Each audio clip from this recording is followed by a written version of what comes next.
they say. They don't care about your life anyway. Put us in ships and brought us here to be slaves. They took our true identities away. Tell me, do you know who you are? Do you know? You have the bloodline of kings, like Malachi shining bright like the stars. You are his bride. Let me tell you a little about your history. Since our family tree became a mystery, some people can only trace it to their great-great-grandparents, which only started in this place. But what about before we came to America? Before the boats and the chains was impairing us. Before Africa, when we was in our land, speaking the language as a people we can understand. See, they really never tell us that we Hebrew, because the blood of the Messiah in our people. They got the world thinking it's them, no they fake Jews. The Ashkenazis in our land, they full of hate too. Yeshua said it the best, I listen like a child. Jerusalem should be trodden down by the Gentiles. I heard it clear, and I know that it's God's will, because the prophecy he spoke had to be fulfilled. Don't pay attention to what they say. They don't care about your life anyway. Put us in ships and brought us here to be slaves. They took our true identities away. Tell me, do you know who you are? Do you know? You have the bloodline of kings, like Malachi shining bright like the stars. You are his bride. After the siege in Jerusalem, we fled west into Africa, living with ham flesh. Some of us taken by the Romans into slavery, when we were forced to worship idol pagan deities. Some of us fell by the sword in our own land. We tried to fight back without the Father's hand. As a result, we were dispersed among all nations, given the curses in the Torah ending God's patience. While in Africa, they started to afflict us, as in the days of old, like when in Egypt. Then we were further west, they called it Negro land, where famine ran high and it was full of sand. They couldn't understand why Judah wouldn't die out. The Kumbaya Yahushua was in my mouth. And then the Europeans came with a resolution, bought us some guns and rum, started a revolution. Don't pay attention to what they say. They don't care about your life anyway. Put us in ships and brought us here to be slaves. They took our true identities away. Tell me, do you know who you are? Do you know? You have the bloodline of kings, like Malachi shining bright like the stars. You are his bride.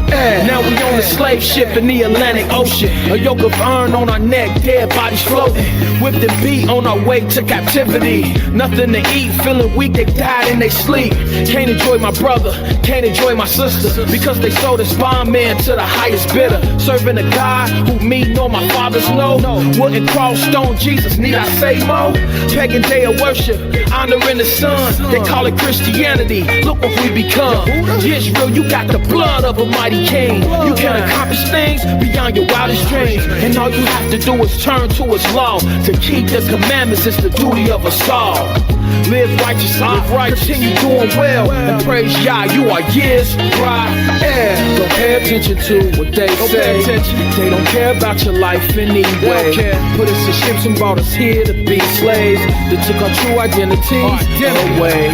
Tell me, do you know who you are? Do you know? You have the bloodline of kings, like Malachi shining bright like the stars. You are his bride.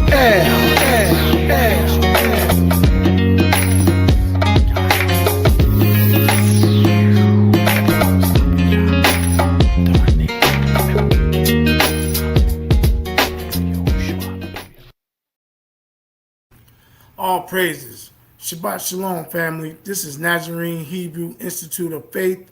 We are not affiliated with any camps or hate groups. We have a special guest on tonight, this afternoon, my beloved brother Ron Dalton, book author, director, movie director. Ron Dalton, Hebrews the Negroes. Those who don't know him, at the end of everything, he'll tell you how to go get his DVDs and his books. Of those who are new in this truth and haven't heard him, but every Israelite that's walking the planet should know who my beloved Ron Dalton is, if you've been in the truth at least 3 years or more, at least. So all praises for that, brother Ron. How you doing, real quick, before you get started? Let everybody know how you doing, my brother. I'm doing good. South Africa. Johannesburg. And I'm just out here surviving outside of Babylon. So thanks for having me.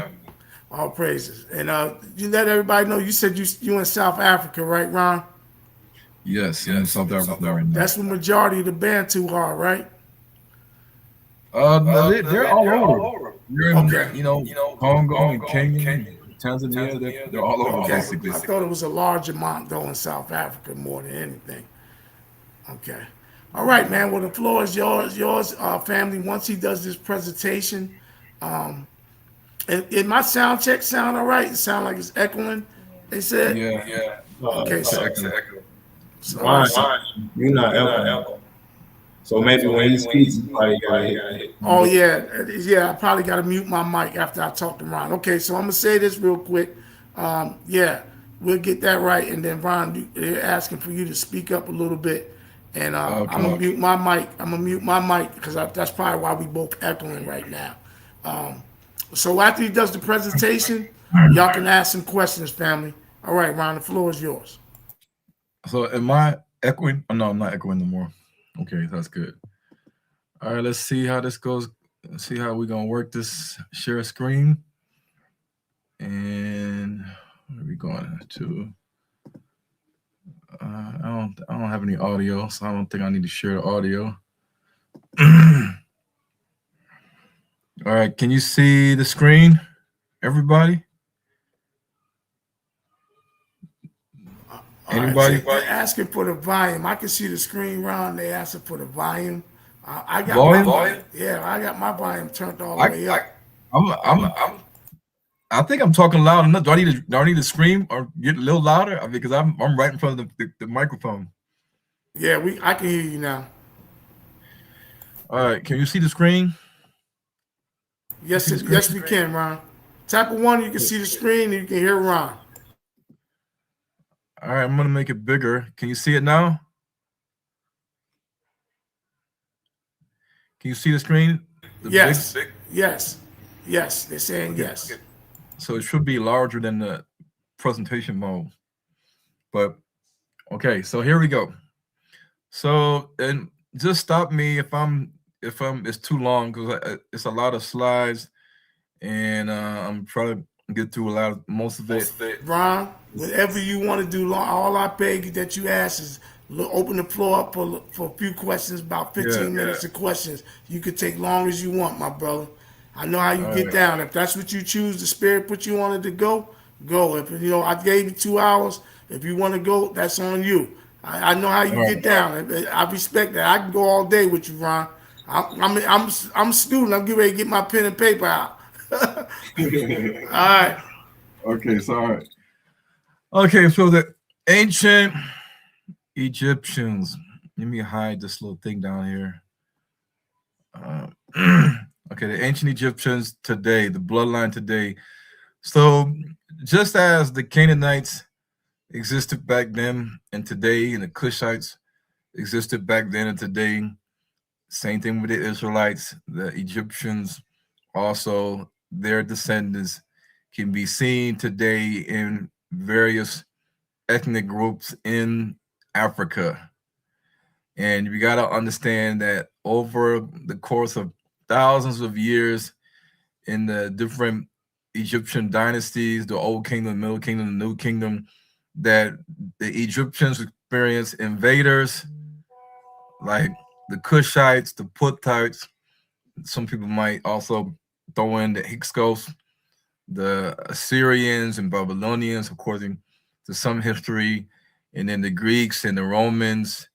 Even the Edomites were in Egypt as well, with Hadad the Edomite during the time of King David and King Solomon. But we should all agree that the ancient Egyptians were black. And as you can see on the walls here, they are brown skin colored people. And notice how this guy has a little necklace or a collar around his neck. And the Israelites left the land of Canaan with Jacob and his sons, and they went into the land of Egypt with Joseph, where he was already there, and they started intermixing and living amongst the Egyptian men and women. And you have to remember that in the Bible, it only records Jacob was having an Israelite daughter named Dinah, and then Asher had a daughter named, I think her name was Sarah. So it only lists two daughters, a daughter and a granddaughter of Jacob, that supposedly went along with the 70 souls into Egypt, and the wives that the Israelite men, the 12 patriarchs had gotten while they were in the land of Canaan. So they're in the land of Canaan. They got wives. Where did their wives come from if they're in the land of Canaan? Because they left with their wives and their sister Dinah, and they went into the land of Egypt. And so these men naturally are gonna look at all these Egyptian women, and they're gonna start to maybe intermarry with them and have children. And then because of being in Egypt for so long, they're gonna have what's called socialization, which is where you start to adopt the customs and traditions of the people you're living amongst. All right, so the table of nations, we have Japheth, who we I don't teach that all the white people on planet Earth are Edomites, because then you start to ask, well, who are the children of Japheth then? If all white races, including the white Arabs and the white people in Central Asia and Russia and all these other countries are Edomites, then we have to say, well, who are the children of Japheth? Japheth had, some sons. He had like 6 or 7 sons. So Ham, we know, is the land of Africa. In the land of Africa, you have Egypt, you have the land of Cush or Sudan, you have the land of Put or modern day Libya, and then you had a son named Canaan who got the glory of all the lands on earth. And it was a large land, according to the Bible, a land flowing with milk and honey, a land that drinks the rain from the heavens. It's well-watered land, a land with mountains, a land of vast mountains and vast hills, rolling hills, a land with fat pasture along the hills, flowing into the valleys, a land of rivers, deep rivers, lakes, deep lakes, springs, and torrents, which is waterfalls, like the rapids and then waterfalls. All of this stuff was in the land of Ham, but in the partition of the land of Canaan. Shem, you have your descendants of Shem. Shem was also a melanated man. Now, his hair texture could have varied, but he was melanated. And we have the descendants of Aram and Ashur and Arphaxad, the Babylonians, the Elamites, the Luddites. And we know that Abram went into the land of Canaan. He journeyed to the land of Canaan, where he dwelt amongst the Canaanites, and there he became known as Abraham. All right, so the Egyptians were black. They dressed a certain way. This part of their culture.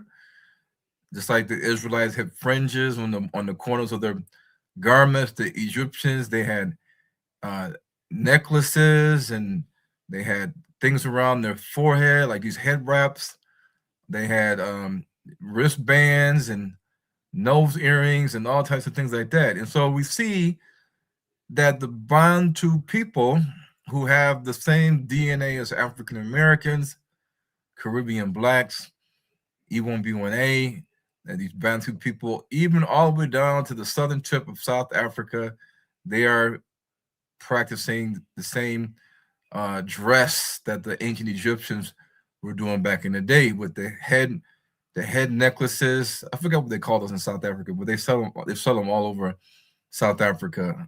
Some of them have the beads that hang down near your eyes, some of them don't.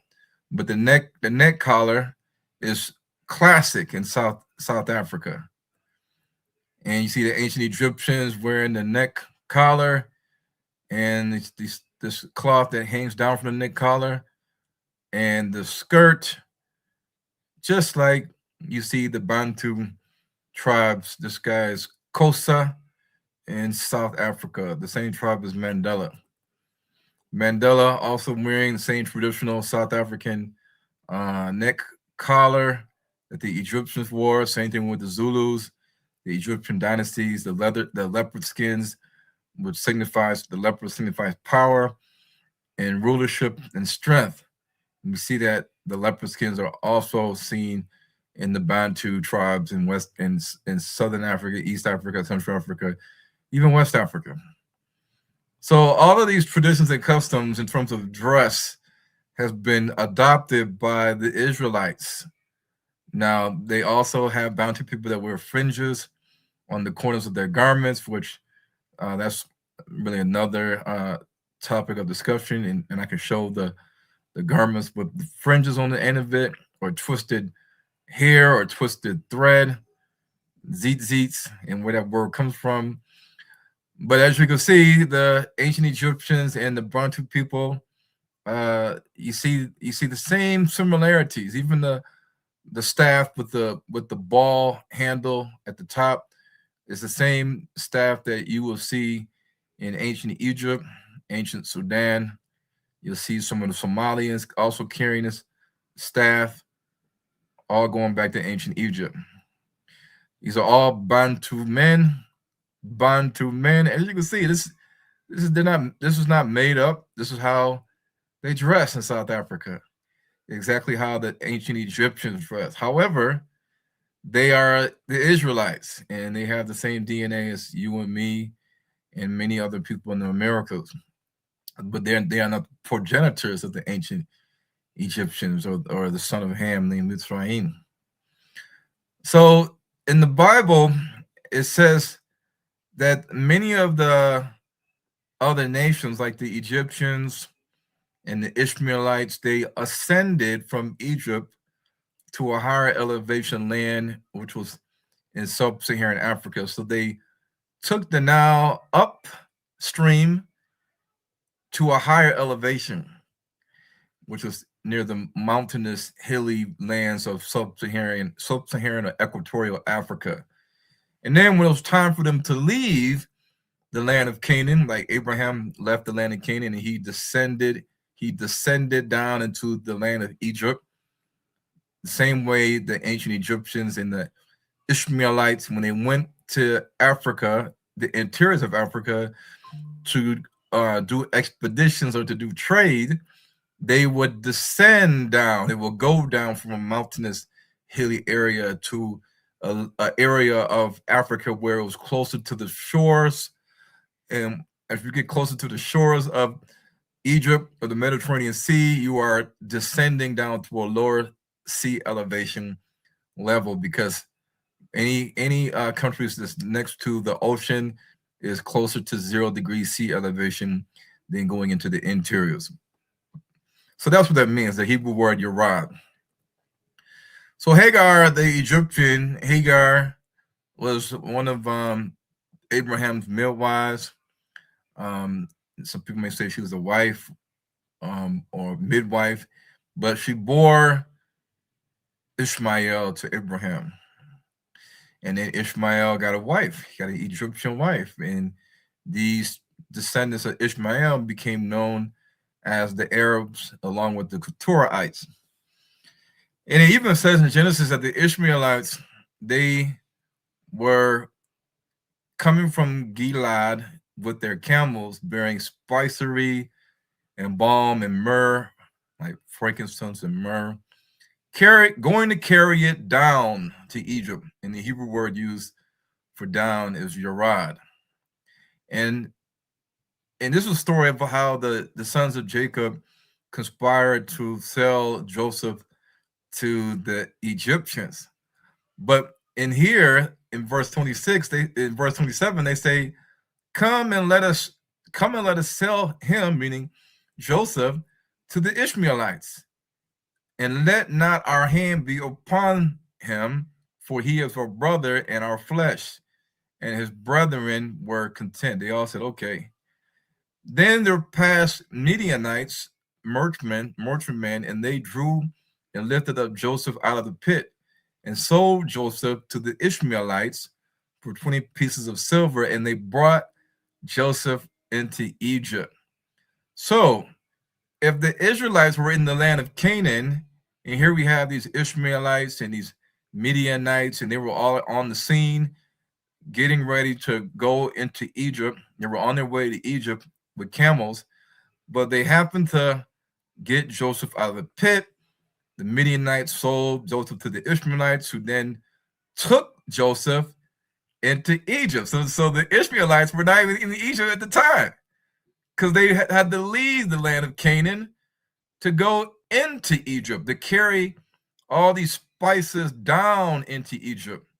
So the Ishmaelites were already carrying spices and balm and African myrrh, and from most likely they were leaving East Africa, descending down into the lowlands of Egypt, following the course of the Nile River, when they picked up Joseph to sell him to the Egyptians. Myrrh, or African myrrh, is seen all throughout Africa. It's even in South Africa. You can walk by a tree, and the Israelites in South Africa that know the Bible, they'll say, "Ron, you know what this is?" And I said, "What is this?" And because I was walking in Soweto, and they said, "This is a." He said, "Touch it." He said, "Touch it."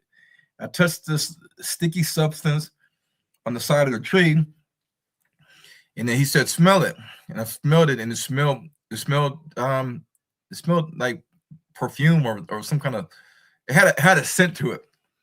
It wasn't a bad scent. And he said, "This is myrrh." He said, "This is in the Bible talks about frankincense and myrrh." He says this is an African myrrh tree, and so this was all over South Africa. So the Ishmaelites were half Shemitic from Abraham and half Egyptian. And back in the day, the Arabs, before they started heavily mixing with the sons of Ham in Egypt and in Africa, many of the Arabians were brown-skinned people with wavy or curly hair. Not necessarily Negro tight curled hair like you see in indigenous Africans or Hamites, but they have variations of hair textures, and you will see this in Sudan. You will even see this in Somalia. You just know some people that are Sudanese from North Sudan, and you will look at their hair when their hair grows. You will see that some of them have a soft grain of hair that can grow into like a little afro.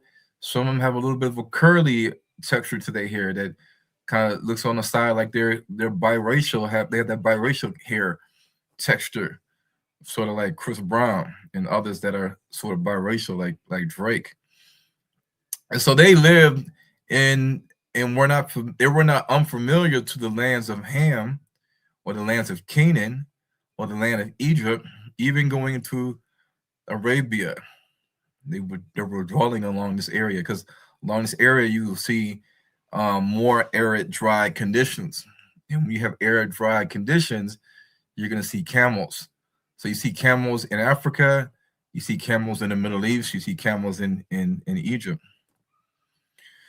So these Ishmaelites that are half Shemitic, half Egyptian, they look black on outer appearance, but they are half Shemitic, half Hamitic, and their mother tongue is Arabic.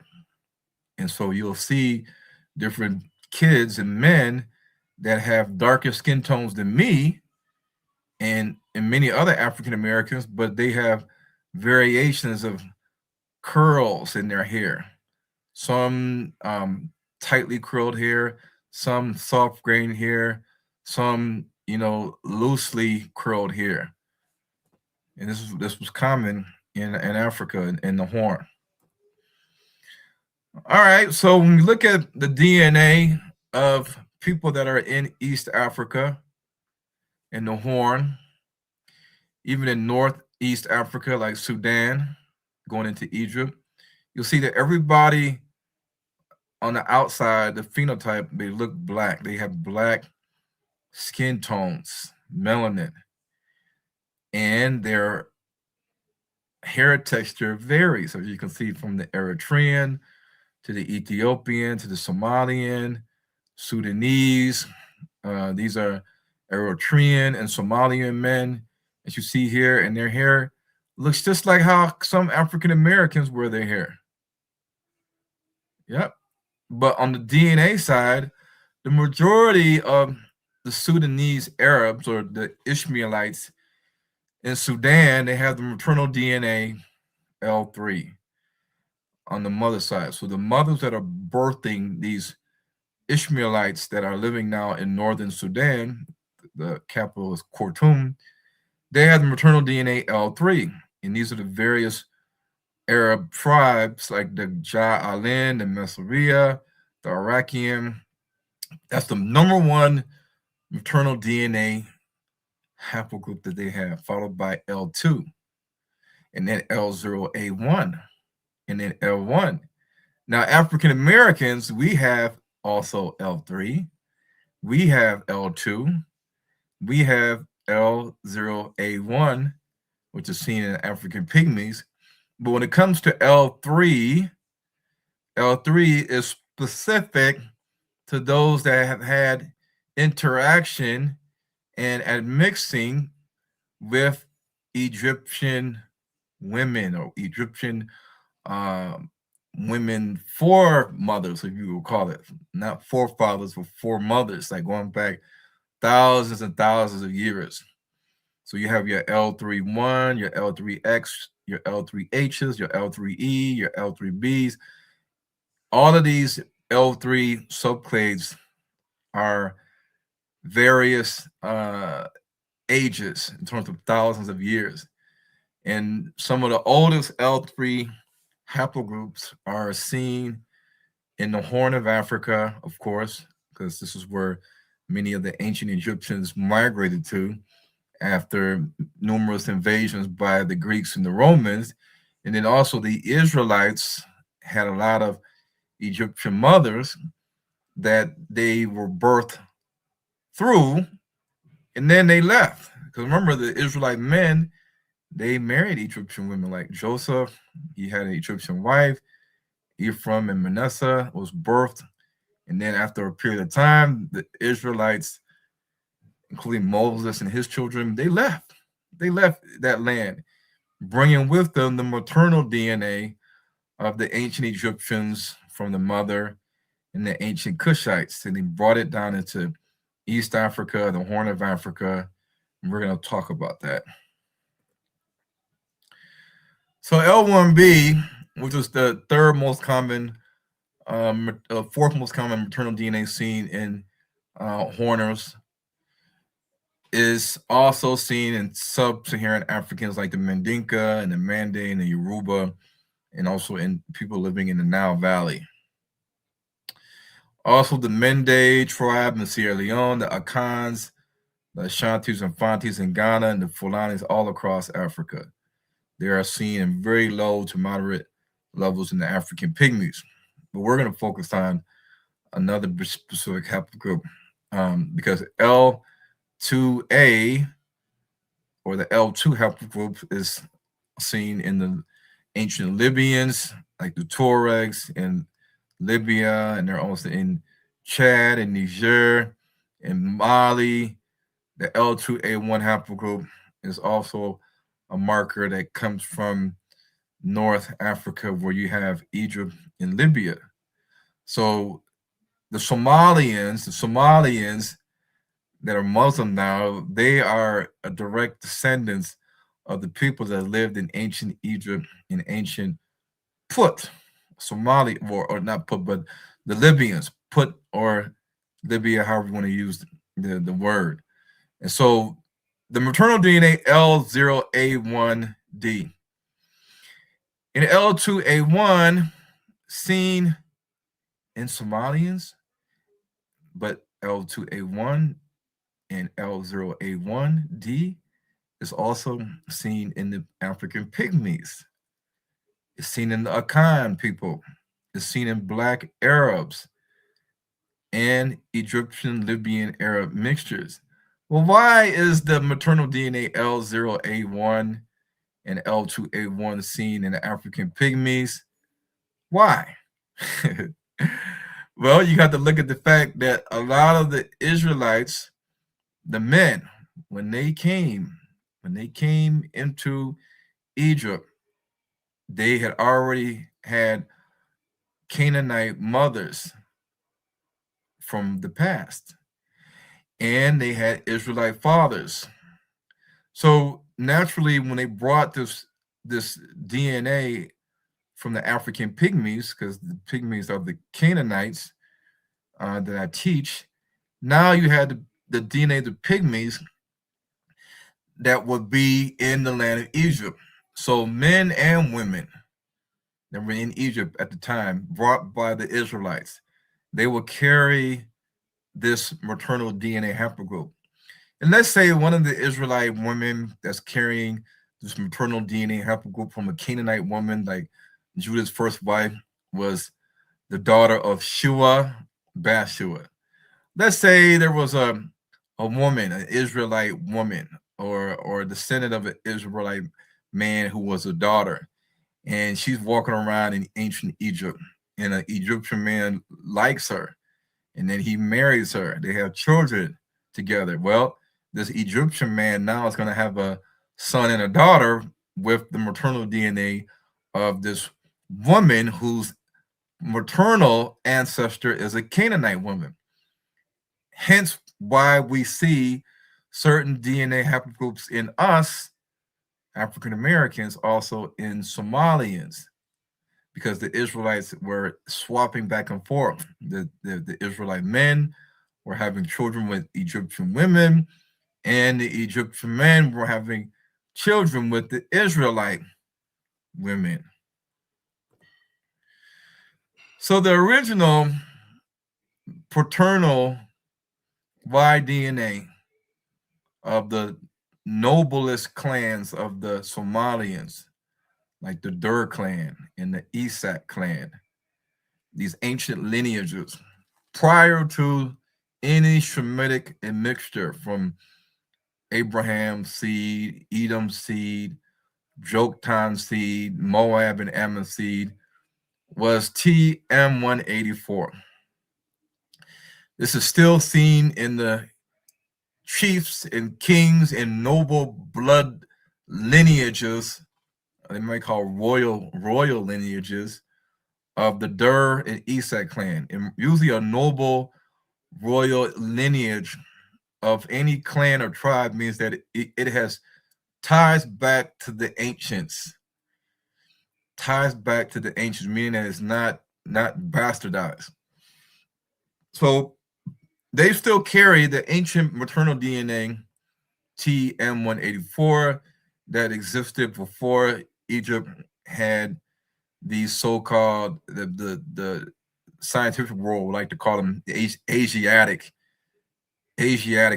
migrants or immigrants that came from outside of Africa, bringing Shemitic languages, traditions, and customs and DNA into Egypt.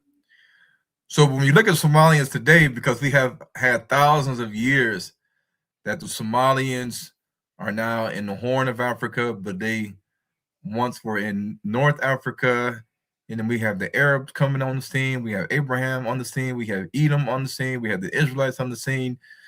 Now, because of that, the E haplogroup is a majority marker that's seen in many Somalians today, the E1B1B marker. And you can see here where it says Somalis, N equals 201, so it's 201 Somalians that they were able to get samples of their DNA. And out of the 201 samples, 156 of them, or 77.6% of the Somalians in this particular study, had the Y-DNA E1B1B, not E1B1A, E1B1B. And then, interesting enough, 21 out of 201, or 10% of these Somalians, had the Y-DNA K2. K2 is the founding lineage found in the Pacific Islanders. Pacific Islanders, like in Melanesia, Papua New Guinea, Australia, these areas in the Pacific. So why is the world does these Somalians have the Y DNA or Pacific Islanders or Australian Aborigines or people that live in Oceania? And because back in the day, a long time ago, the Pacific Islanders were living in Africa and they left. So the Y-DNA K2 and the Y-DNA C is classic in Pacific Islanders, like people in Polynesia, Micronesia, Melanesia, which also includes Australia. Notice how they have brown skin. They don't have these thin, pointy Caucasian European noses. They have broad noses, just like African Americans, just like Africans. You wouldn't even know that they were Australians if they had woolly hair. They had afros. You wouldn't even know that because they look like African people, except for their hair texture is different. So where do they get their hair texture from? Is it from India? Are they Shemites? Are they a mixture of Shemites and Hamites, or Shemites, Hamites, and Japhetites? That's another discussion we could have and go on for hours.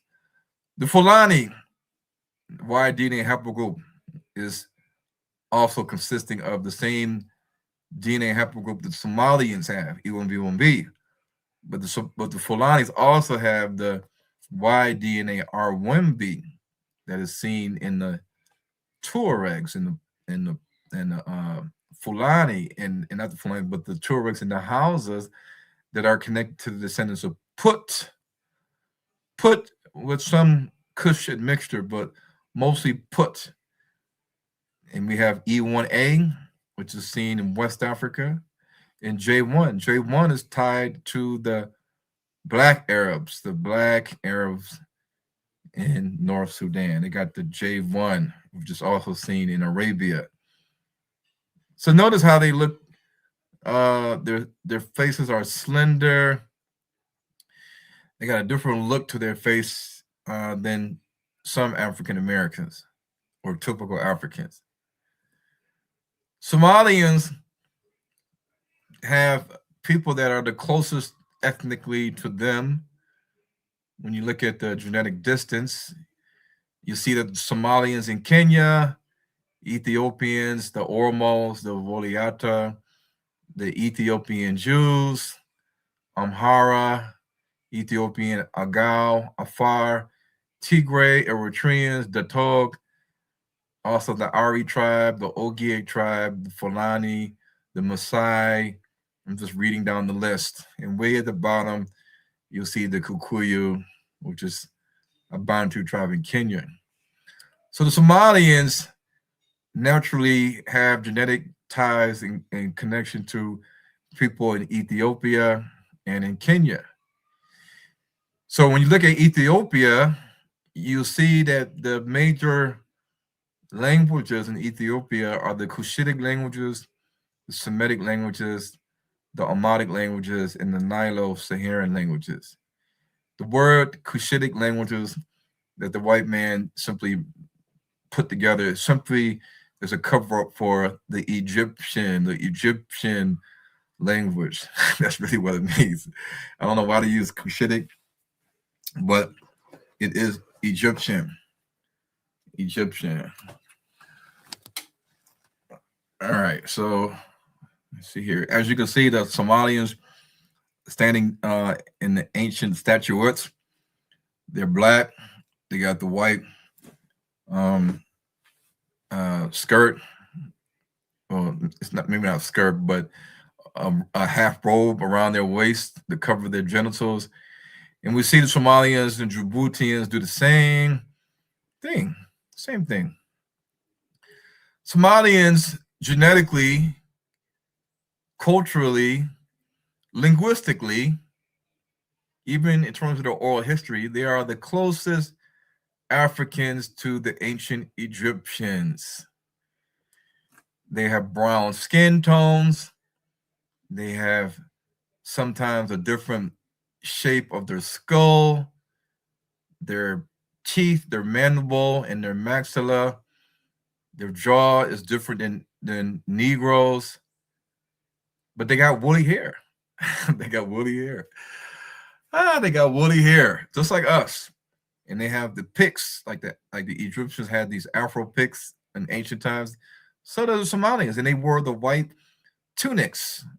The Somalians, even those that are in Sudan, in Ethiopia, you'll see them wearing these white tunics, at least in the villages. And whenever you see a people group that has spent quite a considerable time mixing with Cushitic, which is really a cover-up for Egyptians, and also Kushites, which is Nilo-Saharan, then their skull shape and jaws are going to change genetically, naturally. So the Tutsis, they're majority Bantu, depending on certain studies you look at. Most of the studies I've seen, they're mostly Bantu, but there is quite considerable amount of Cushitic or Egyptian DNA that they have on the father side, and Cushitic DNA, which is Nilo-Saharan. So overall, if this breakdown of Tutsis overall is correct, then a lot of the Tutsis, it depends on the study you look at, have a lot of Egyptian origin in terms of their paternal ancestry. And then they also have Bantu. So this is why the Tutsis look different phenotypically than the Hutus in Rwanda and Burundi. Notice how the Hutus, from the side view, their skull is more rounded. Their head is more rounded. Their nose is more, in some cases, broader. Their mouth is prognathous, sticking out, protruding forward, sometimes beyond the nose. The Tutsis are different. Tutsis have a slender face, a slender skull. They have no real prognathus of the jaws. Hey, Ron. Hey, Ron. It's elongated. Hey, Ron. Yes. I just got to stop because this is important to me in my studies. So would you just say the Tutsis, would they be more Egyptian or would they be our people?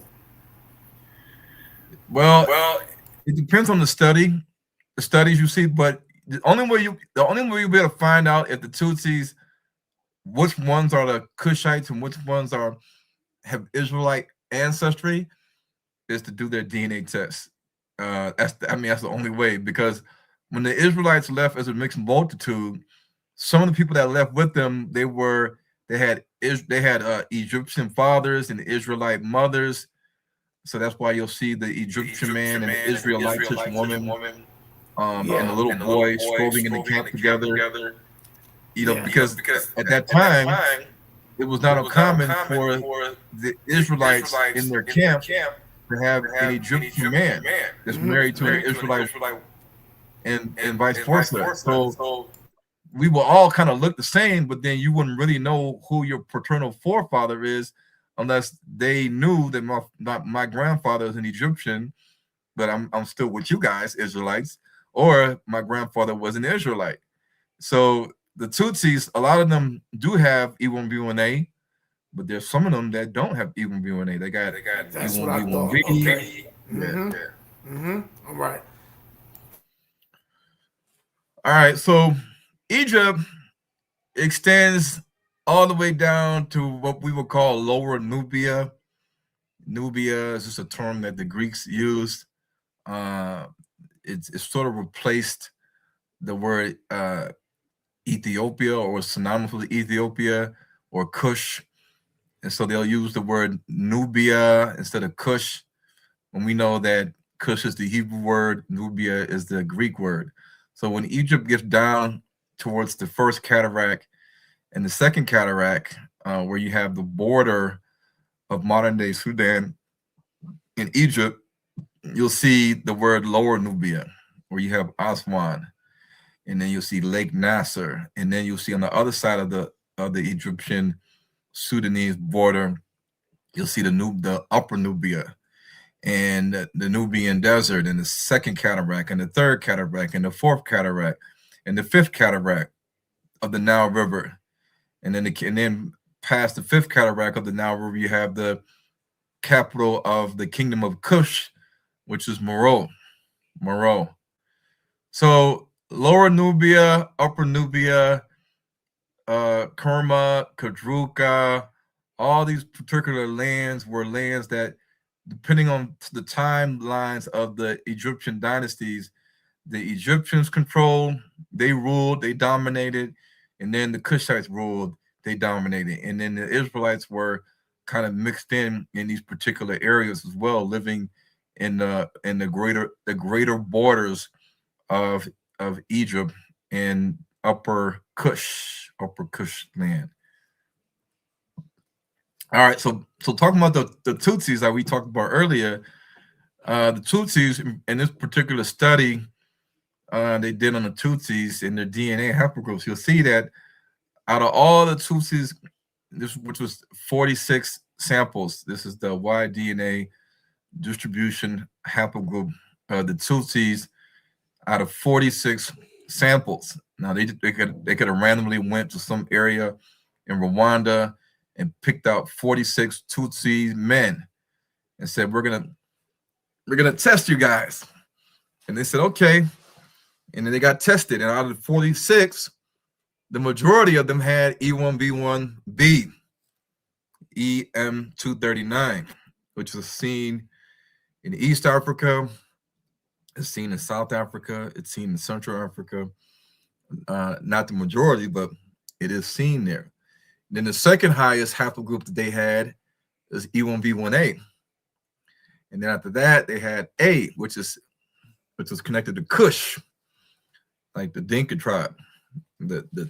These tall basketball players in NBA, like Manute Bol, these guys are in Sudan, and they're like 7 feet tall, 8 feet tall, like some of the tallest people in the world. Even Mr. Beast was I think he was in Saudi Arabia, and he's seen these two tall guys walking in the crowd, and he said, "Wait a minute," he said, "Stop!" It's like, let me have these guys come to the stage. These Sudanese guys came to the stage. They were like almost 9 feet tall. Sudanese guys, Kushites, tall and smooth skin, the haplogroup A. Then you see the haplogroup EM41, EM54, which is kind of a marker of Egyptian Bantu admixture and then migration out of Egypt with the Exodus.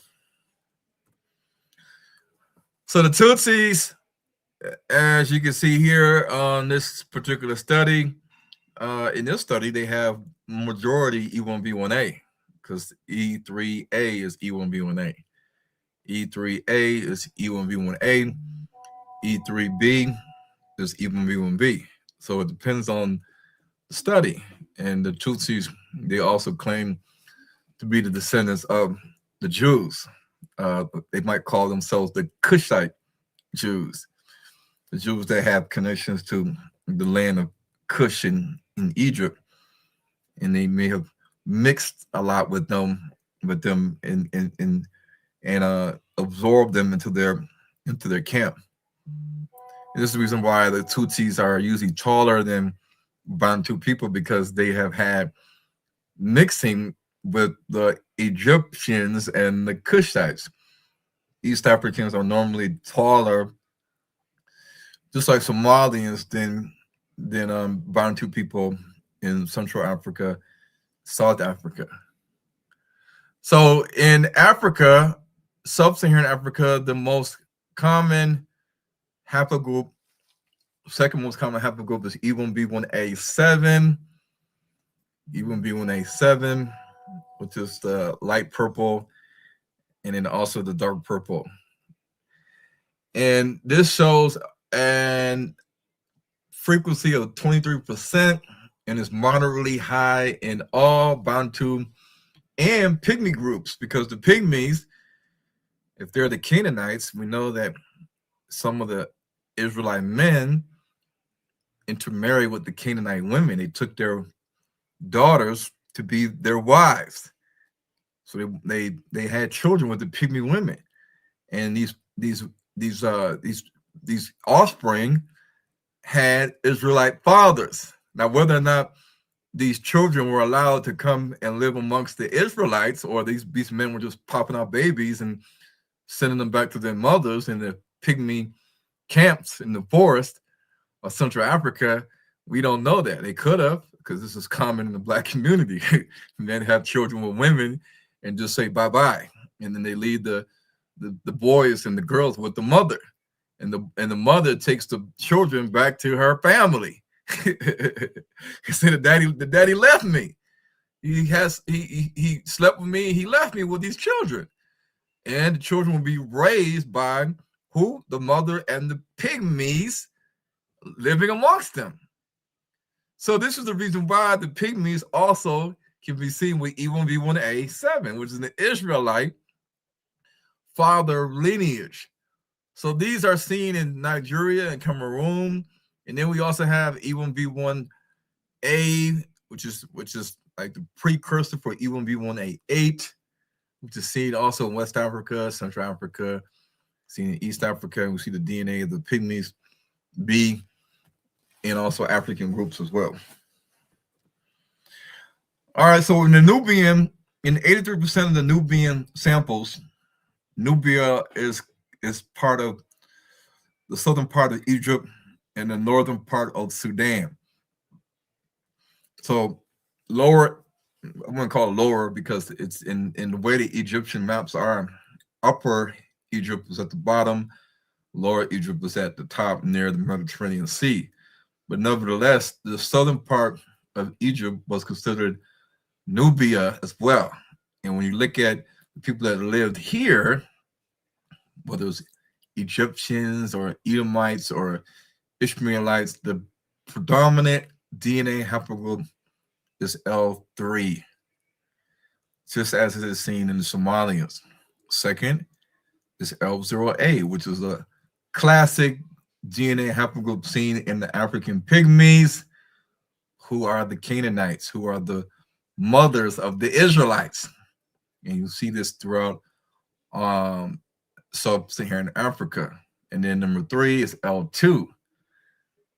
Number 3 is L2. But notice how L3 dominates in the southern part of Egypt that is also classified as Nubia, where you have Aswan and you have the first cataract of the Nile going into the second cataract. So they're still considered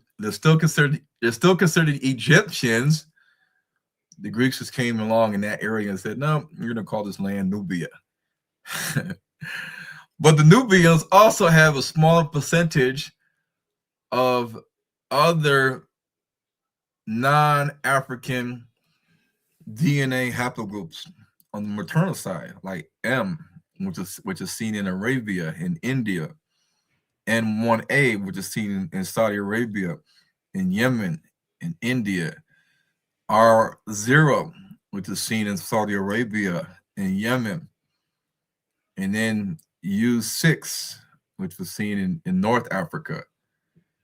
So yes, the Egyptians had evidence of mixing and commingling with other nationalities that were from the other side of the Red Sea, like the Arabian Ishmaelites and the Joktanites, even the Edomites. Okay. So the Bantu Negro sub-Saharan African ancestry can be seen going back to 520 BC in Sudan, also in sub-Saharan Africa. Now, these DNA haplogroups can be left behind by any man that had sex or had relations with a woman in that particular area, and then he decided to either leave or stay. He could have left the child there with the mother, or he could have stayed there and said, "You guys keep going. I'm going to stay right here." And this is what we see when we see the maternal DNA L1B and L2 seen in West Africa, but also in Sudan, which is closer to North Africa. I'm going to read further down. While the presence of L2 in the X group was talking about the particular study in the area of Meroe, which is near the Fifth Cataract or past the Fifth Cataract of Sudan. They saw that the people here shared DNA haplogroups that are seen in West Africa and East Africa. L3B and L3E are also haplogroups that are found in East Africa at the percentages of 20% and 26.8%. And they are also seen also in Sudan and Ethiopia. And then you also see other non-African haplogroups seen coming from Arabia into that Eastern African, North African corridor.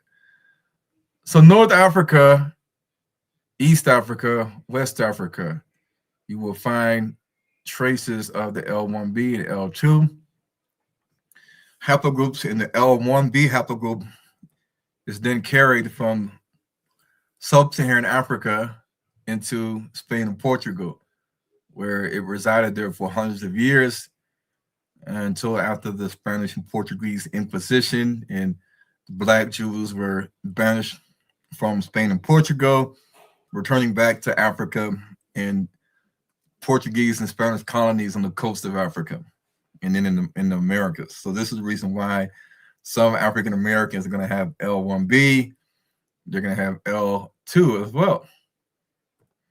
So let's just keep going.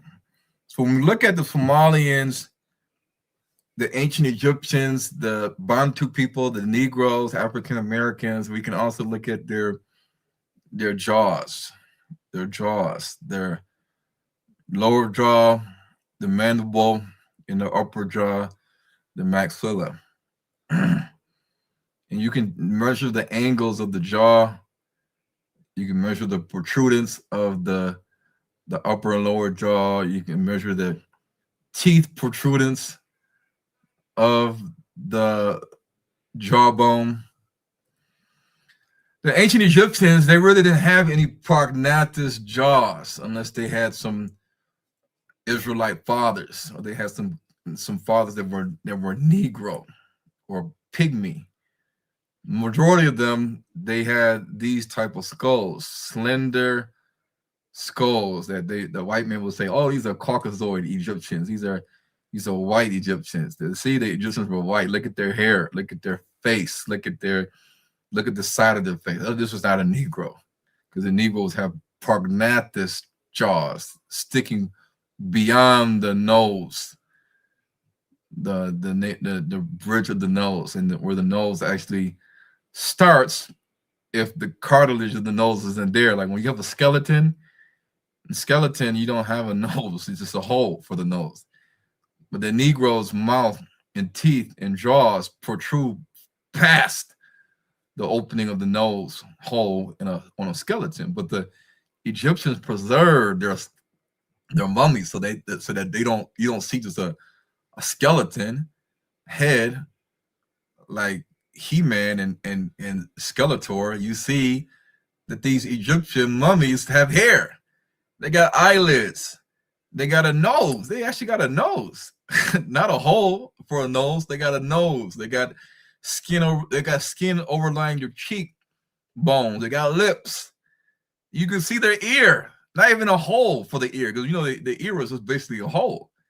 So you can see that these are really mummies that they took preserved pretty well, because they look like a face. The Bantu people, you can see the skulls are different. The skull's more rounded. The jaw's more prognathous, astute, more robust, as they will call it, like a pit bull. You can see the length of the shape of the skull versus the Egyptians' long skull. They got a long back of the head. The Cushites, these are the Cushites in ancient times. Notice how the back of the head just flows straight down, like just like going down a waterfall. It just the head, the back of the head just goes straight down, whoop, straight down almost. Little elongature like the Somalians or the ancient Egyptians. You could see their skull is more elongated, like a C, like a nice C. But then when you go to the Cushites, it just kind of just slopes straight down. If it wasn't for the back part of the head, a little hook of the head. And the Cushites are, in the Bible, they are smooth skinned, tall people. It says this in the book of Isaiah. And they're very dark skinned and, of course, tall. And they live in a heartland of the kingdom of Cush, past the fifth cataract. Notice the skulls of the Bantu Israelites or West African Israelites that have the E1B1A haplogroup. Notice how they have prognathous jaws. Sierra Leone tribes, the Susu, the Koranko, Limba, Temne. The women have the prognathous jaws. They had the men do too. The Tutsis, their skull resembles the ancient Egyptians, even their hair. The Negro from the Congo, his skull is more rounded. You see that he has a more robust jaw. It's more wide and it's protruding out. His nose is wide. His cheekbones are sort of pronounced. Look at the Dinka, the Cushite.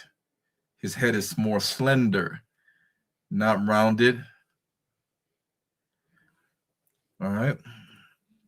Tutmosis III of the 18th dynasty. You can see that even in death, after thousands of years, he's black. His skin is like that, not because it's burnt with fire. No, this is the complexion of the skin over thousands of years. It is, when you die and you have a funeral, people laying in a casket that they're dark skinned, they're going to be even more darker. When you look at them in death, and people that are white, because they don't have any more blood flowing through their veins underneath their skin, they're going to be even more white when you see them in a morgue. So the Egyptians were black.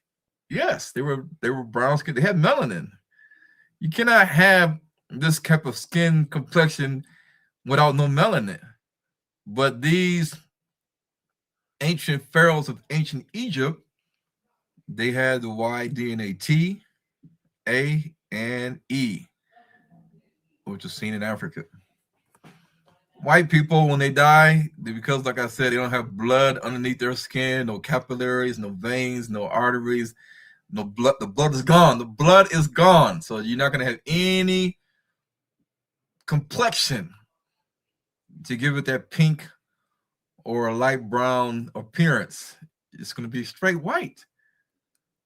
Straight white, because they lack melanin like black people do. And this is the reason why this white mummy, you can see her nose, you can see her eyelids, you can see her lips, you can see her forehead, you can see her ears, you can see her chin, you can see her neck. You don't see a scalp, you don't see a vertebrae for the neck. You don't see a vertebrae. You see a neck, and you see her fingers, and they are white, no melanin. And they don't have the maternal DNAs and Y DNA seen in Africa. All right. The teeth. Notice how white people have no prognathism of the jaw. So their jaws are straight in line with the bridge of the nose. And with the case of the Egyptian pharaohs, in some cases, their lower jaw recedes back. Their lower jaw actually goes on an angle backwards. No protrusion or true prognatism. Their front teeth may project forward, but that's called alveolar prognatism. Somalians, Beja, Afar, they have the Y DNA, E1B1B, EM78. They have J1, which is seen in the Black Arabs that are the descendants of Ishmael, who is a descendant of Abraham and an Egyptian mother.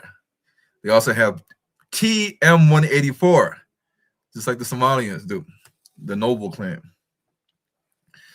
The Bejas live in the lower part of Egypt, near the Red Sea, and a lot of them, they do that dance where they throw their head back and they be jumping around on almost like they're kneeled. They're not kneeled, but just crouched down. They be bouncing and making their head go up and down, but looking up at the sky. They do that. Notice how they don't really have no prognatism. They look phenotypically black, but their hair texture varies. They don't have any prognatism, just like the ancient Egyptians. The ancient Cushites, some of them have prognatism, some of them don't. But the classic skull shape is a pretty flat occiput, called an occiput, which is the back part of your head. Some black people have a nice hook on the back of their head that you got to really get to when you cut in the back of their hair. Make sure there's no tuft of hair underneath that hook, underneath the back part of your back part of your head. But many Cushites, they don't have that. It's a nice drop off. So the Egyptians used to have a lot of skulls where the teeth was protruded forward and the lower jaw was receding backwards, declining backwards.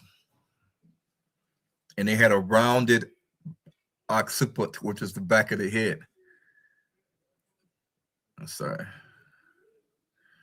All right. Thutmose the First, he had a sharply receding chin and an angled mandible. Thutmose the Second, he had what they call maxillary prognatism, which means the upper part of the jaw, the upper teeth, sort of protruded forward, mainly because of the teeth. The New Kingdom royal mummies suggest that the pharaohs were continuing to intermix with people from the north and the south. It could be the Canaanite Israelites, Canaanite mixture with Israelites, or Israelites mixed with Canaanites, and also the Cushites.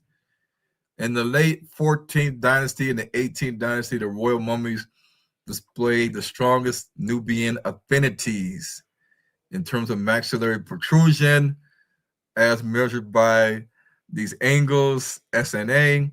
The mean value for these pharaohs' maxillary protrusion is comparable to that of African Americans. So the pharaohs of Egypt were mixing, or they had people that were the product of the Israelites.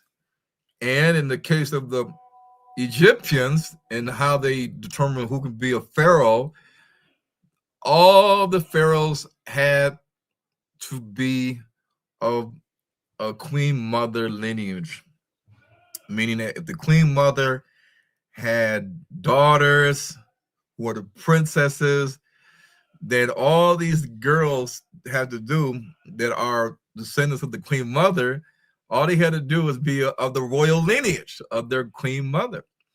And they can marry any man they wanted to. If he's an Israelite man that they like and they want to marry them, then they can do that. And that child with an Israelite man and an Egyptian queen princess, or the princess daughter of the queen, that son, that male son, can be eligible for being a pharaoh.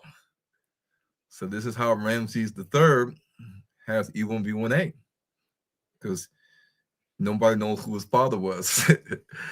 They don't know who his father was because his father was Seth Nacte, but they don't know who his father was. They just know that Ramses III has E1B1A, and he's a pharaoh. All right, so let's keep going. The maxilla is the upper jaw. The mandible is the lower jaw. Alveolar prognatism is when the teeth protrude forward.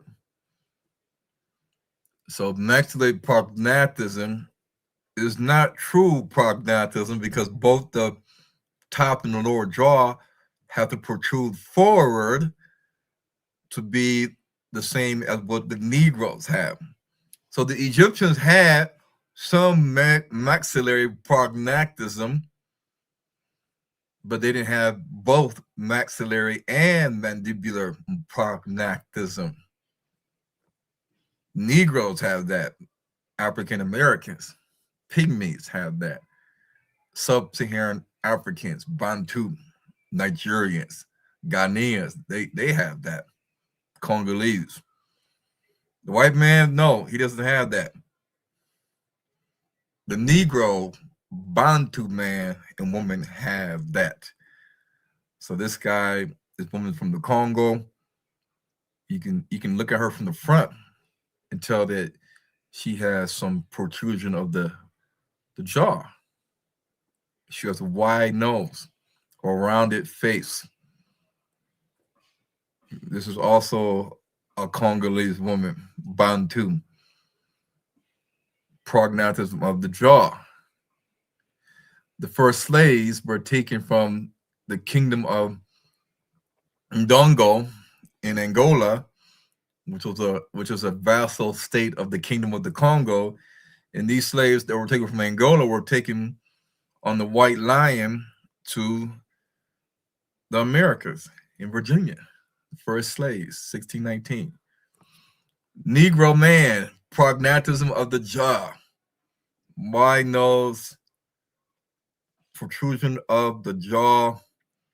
They call it everted lips, which is full lips.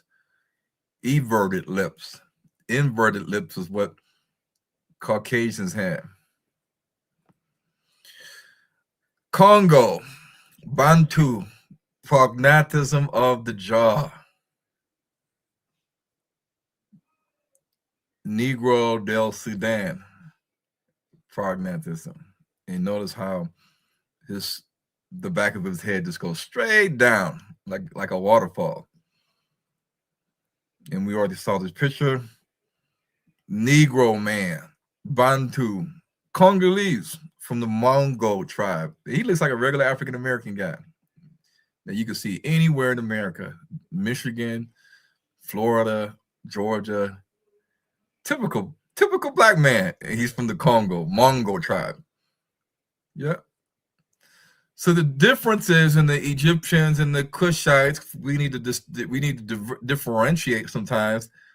Okay, these are not the Egyptians, these are the Cushites. Okay, these are the Cushites, these are not the Egyptians, these are not the Cushites. We need to know these things. And the Bible tells us in Isaiah 1-2, woe to the land of whirring wings along the rivers of Cush.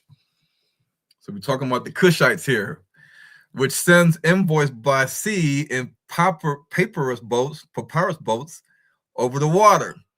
Go, swift messengers, to a people tall and smooth skinned, to a people feared far and wide, an aggressive nation of strange speech, whose land is divided by rivers. Yeah. We know the Nile River branches from the White Nile and the Blue Nile and the Black Nile. And we see in Isaiah 18:7, at that time, gifts will be brought to the Lord of hosts from a people tall and smooth skinned. So we got to understand. We got to understand.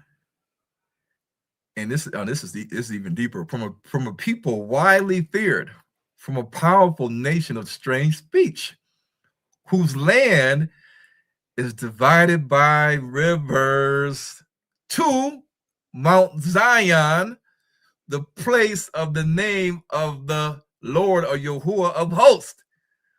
So they're kind of giving you a hint to where Mount Zion is at. They give you a hint to where Mount Zion is at. Whose land, talking about the Cushites, whose land is divided by rivers to Mount Zion. Well, the Nile River ends where you have the border of Uganda and the Congo, the DRC. And in the Hebrew, the word mashak means to be stretched out. Stretched out. Like the guy in Fantastic Four that can stretch his arms and legs, and he can make his arms long, wide and his legs tall or long. Mashak means to be tall or to be stretched out. In the Bible, it can mean a tall people, a tall nation. And who are tall people in Africa? If you want to get tall people in Africa, like 6 feet, 7 feet tall, 8 feet tall, you got to go to Sudan. They're tall. You don't go to Ghana, Nigeria, Congo, South Africa to get tall black people. You go to Sudan. The true Cushites are tall. Men are tall. They're the tall people on earth. Their average height is like 6'2", 6'3". And they're tall and they're smooth skinned. Did any of these guys have a beard? Any beard? Any chest hair? Leg hair? No. They're smooth skinned and they're tall. Just as Isaiah states.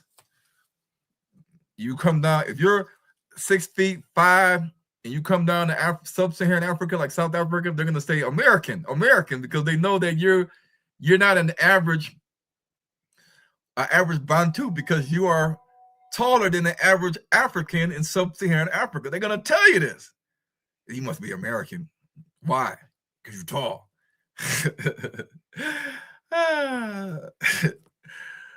Oh my goodness. All right, so this guy here, he said, well, you know what, guys? I'm a linguistic expert. Robin Thiwa. He was born in Egypt. He did studies at Edinburgh phonetics. He worked on Sudan African languages as well as Arabic.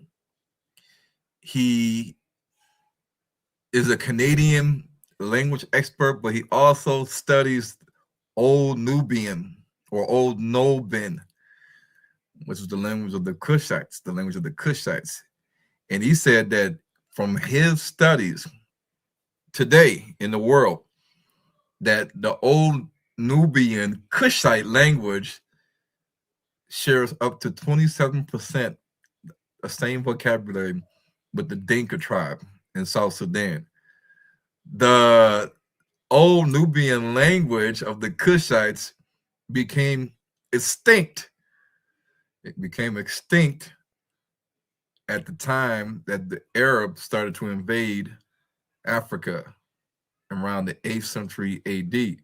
So from 700 AD to 1400 AD to even now, the Arabs dominate the northern half of Sudan, and their mother tongue is Arabic. But he was able to find out that the Old Nubian language is still retained in the Dinka tribe in South Sudan, who are tall and smooth skinned.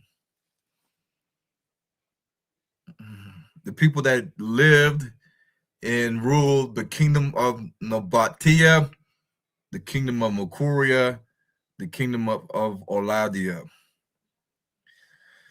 So the Cushites, they were the ancestors of the Morotites.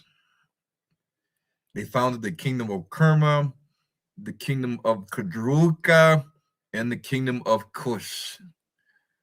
The word Nubian comes from the Greek word Nubades or Noba, a name for the people settling and living in the region. Some people think that the word Nubia is from the Egyptian word Nubu, which means gold. Before Nubia, the Greeks had different words like Ethiopia, which means land of the burnt faces or land of dark-skinned people who live in and near and beyond the southern hemisphere of Africa or the equator. So the Cushites, we can say these not your Egyptians. These are not the Egyptians, even though the Egyptians were ruled by the Cushites in different dynasties. I think the 25th and the 26th dynasty, the Cushites ruled the Egyptian dynasty. And this is why you will see the same scarification marks on the forehead that King Taharka, the king of Cush in the Bible, and this Dinka guy, Dinka boy, he has the same marks.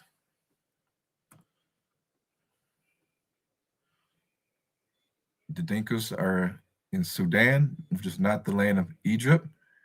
They have long horned cattle, just like the ancient Egyptians had. And I'm sure the ancient just like the ancient Egyptians got a lot of their cattle from areas that were prominently known for having cattle. And Sudan has a lot of cattle. They got a lot of cattle. That's one of the things they do have. They got thousands upon thousands of cattle that they venerate almost like gods, like the Egyptian god Hathor. So the Proto-Nilotic speakers or Proto-Kush speakers migrated to the riverbanks in Upper Nubia, going back into times before Abraham, 2,500 BC. Others migrated west towards Chad. So you got people that are living in the Sahel, Chad, Niger, Mali, Mauritania, Burkina Faso, northern Nigeria, northern Cameroon, that are the descendants of people that are mixed with Cushites and Puttites, because Chad is right below Libya. Chad is right below Libya. A lot of the people that live in Chad say that they are the descendants of the ancient Libyans, and they have some genetic ties to the ancient Cushites. So the Puttites and the Cushites are seen in your Hausa and the Fulani and the Tuaregs that are wreaking havoc on Christians, especially Nigerian Igbos, when these Christians are getting massacred by these Cushite, Puttite, Muslim, jihadist groups like Boko Haram. So at the time of the Proto-Cushites, when they migrated to Upper Nubia, Lower Nubia was controlled by the Egyptians of the New Kingdom dynasties. The Proto-Cushites quickly absorbed the population in Lower Nubia and became an independent state, after which they formed the Kush kingdom and they dominated. So anthropologists have long noted from digging up skeletons in Sudan that these skeletons, their skeletal remains, people are tall. They were like, look at the humerus, look at the femur, look at the tibia and fibia. Look at this. These must be tall people. Tall people. And they found it in the cemeteries of Kerma, Napata, and they also looked at the cranial features, traits common amongst the Nilotes or Cushites today in South Sudan. You say, well, wait a minute. Going back thousands of years, these skulls were digging up in the ground in Sudan, in these ancient Cushite kingdoms. They resemble and are identical genetically to the people that living in South Sudan. And the painting of the Cushites by the ancient Egyptians show that the Cushites were dark-skinned people, and some of them had yellowish orange hair, which they can make that color by standing underneath the cow as the cow pees on their head. and it's called in the Dinka language, it's called dul. Dul. They bleach their hair with the cow urine. Okay, and these are depicted on the walls of ancient Egypt. They're dark. They got the ostrich feather in their hair. Okay, let's keep going. The Egyptians, there's different variations of melanin in the people that lived in ancient Egypt. All right, so the Shilluk people, they move south along the Nile River towards the area of Kush. Other groups like the Luo people, currently in Kenya and Uganda, they also migrated from Egypt and Kush and headed towards Kenya, Congo, and Uganda with the Bantu people. So we have the mixed multitude that left and moved with the Israelites, and they settled in Kenya, Uganda, and the Congo. The Luo family are people that are of Egyptian Cushitic mix, and they also have, a lot of them have E1B1A, which means that in the Luo people today, you have the descendants of the ancient Israelites, the ancient Cushites, and the ancient Egyptians. This is what they look like today. They have the Y-DNA EM75, which is a secondary DNA haplogroup often found in Negroes and sub-Saharan Africans, like in Ghana, South Africa, Central Africa, even East Africa. Sheikh Anta Diop, he wrote a book, and in his book, he said that the language of the Luo people is strikingly similar to the ancient Egyptians, and the Luo people also have loan words that are connected to the Bantu Hebrew language. The leopard skins that the ancient Egyptians wore, the Luos wore too.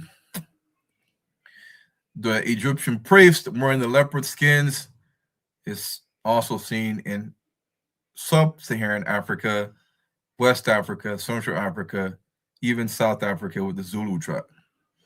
Where did they get this from? They got it from ancient Egypt. And where do you have most of your leopards come from? Where do you get your leopards from? The Egyptians got their leopards from the Congo, sub-Saharan Africa.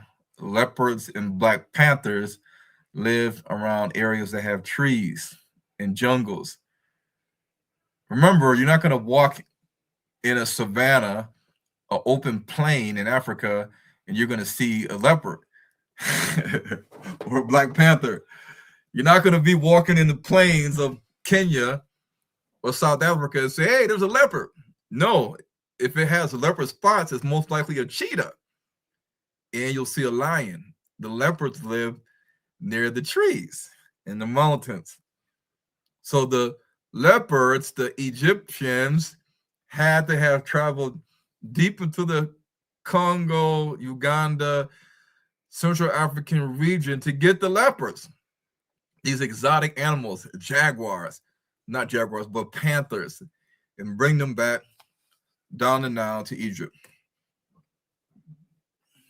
So the Bantu people in South Africa, they have in their DNA the Israelites, a little bit of Canaanites, because the Canaanites are down there too. And they brought with them the DNA of the mixed multitude, or the Egyptians that mixed with the Israelites, also with them into South Africa. Because the Israelites were polygamous, they had multiple kids. They had a lot of kids. They outnumbered everybody else. They just kept making babies and making babies and making babies. And so when the Israelites were in Egypt, it says that they became very numerous. And the Pharaoh said, we're gonna have to stop these Israelites before they become more numerous than us. And they gained allies. And then with their allies, they can overtake the Egyptian dynasties and rule forever. It'd be the Israelites ruling Egypt. So then they started to do the kill the firstborn males. But the Israelites, by that time, they caught hip to the tricks. Moses came, led them out of there. He said, we're out of here. And so these Israelites that have become very numerous, mixing with the Egyptian women, having children with them, impregnating all these Egyptian women, making babies. They left Egypt. So when you look at the autosomal STR profiles, meaning that the markers, the genetic markers from both sides of the mother and father, autosomal is like everybody. It's like everybody. It's like your grandparents, their parents, their parents' parents. When you look at the autosomal STR profiles with only 8 loci, they found out that, hey, all like these particular Egyptian pharaohs, I think it was during the Amarna period, they said, well, all these pharaohs like King Tut, Amenhotep, Pharaoh Yuya, Thuya, and I forgot KV55 and KV35. I have in my book, but they are also pharaohs. And they said these pharaohs during the Amarna period, we look at the DNA of them and we check to see who in the world today carries the DNA, the markers that are seen in some of the ancient Egyptian pharaohs in this particular period. And they found out that it was high numbers in South Africa, the African Great Lakes, and West Africa. All places where the Israelites dominate. Ron, give me a minute. Give me a minute because I got a troll in here.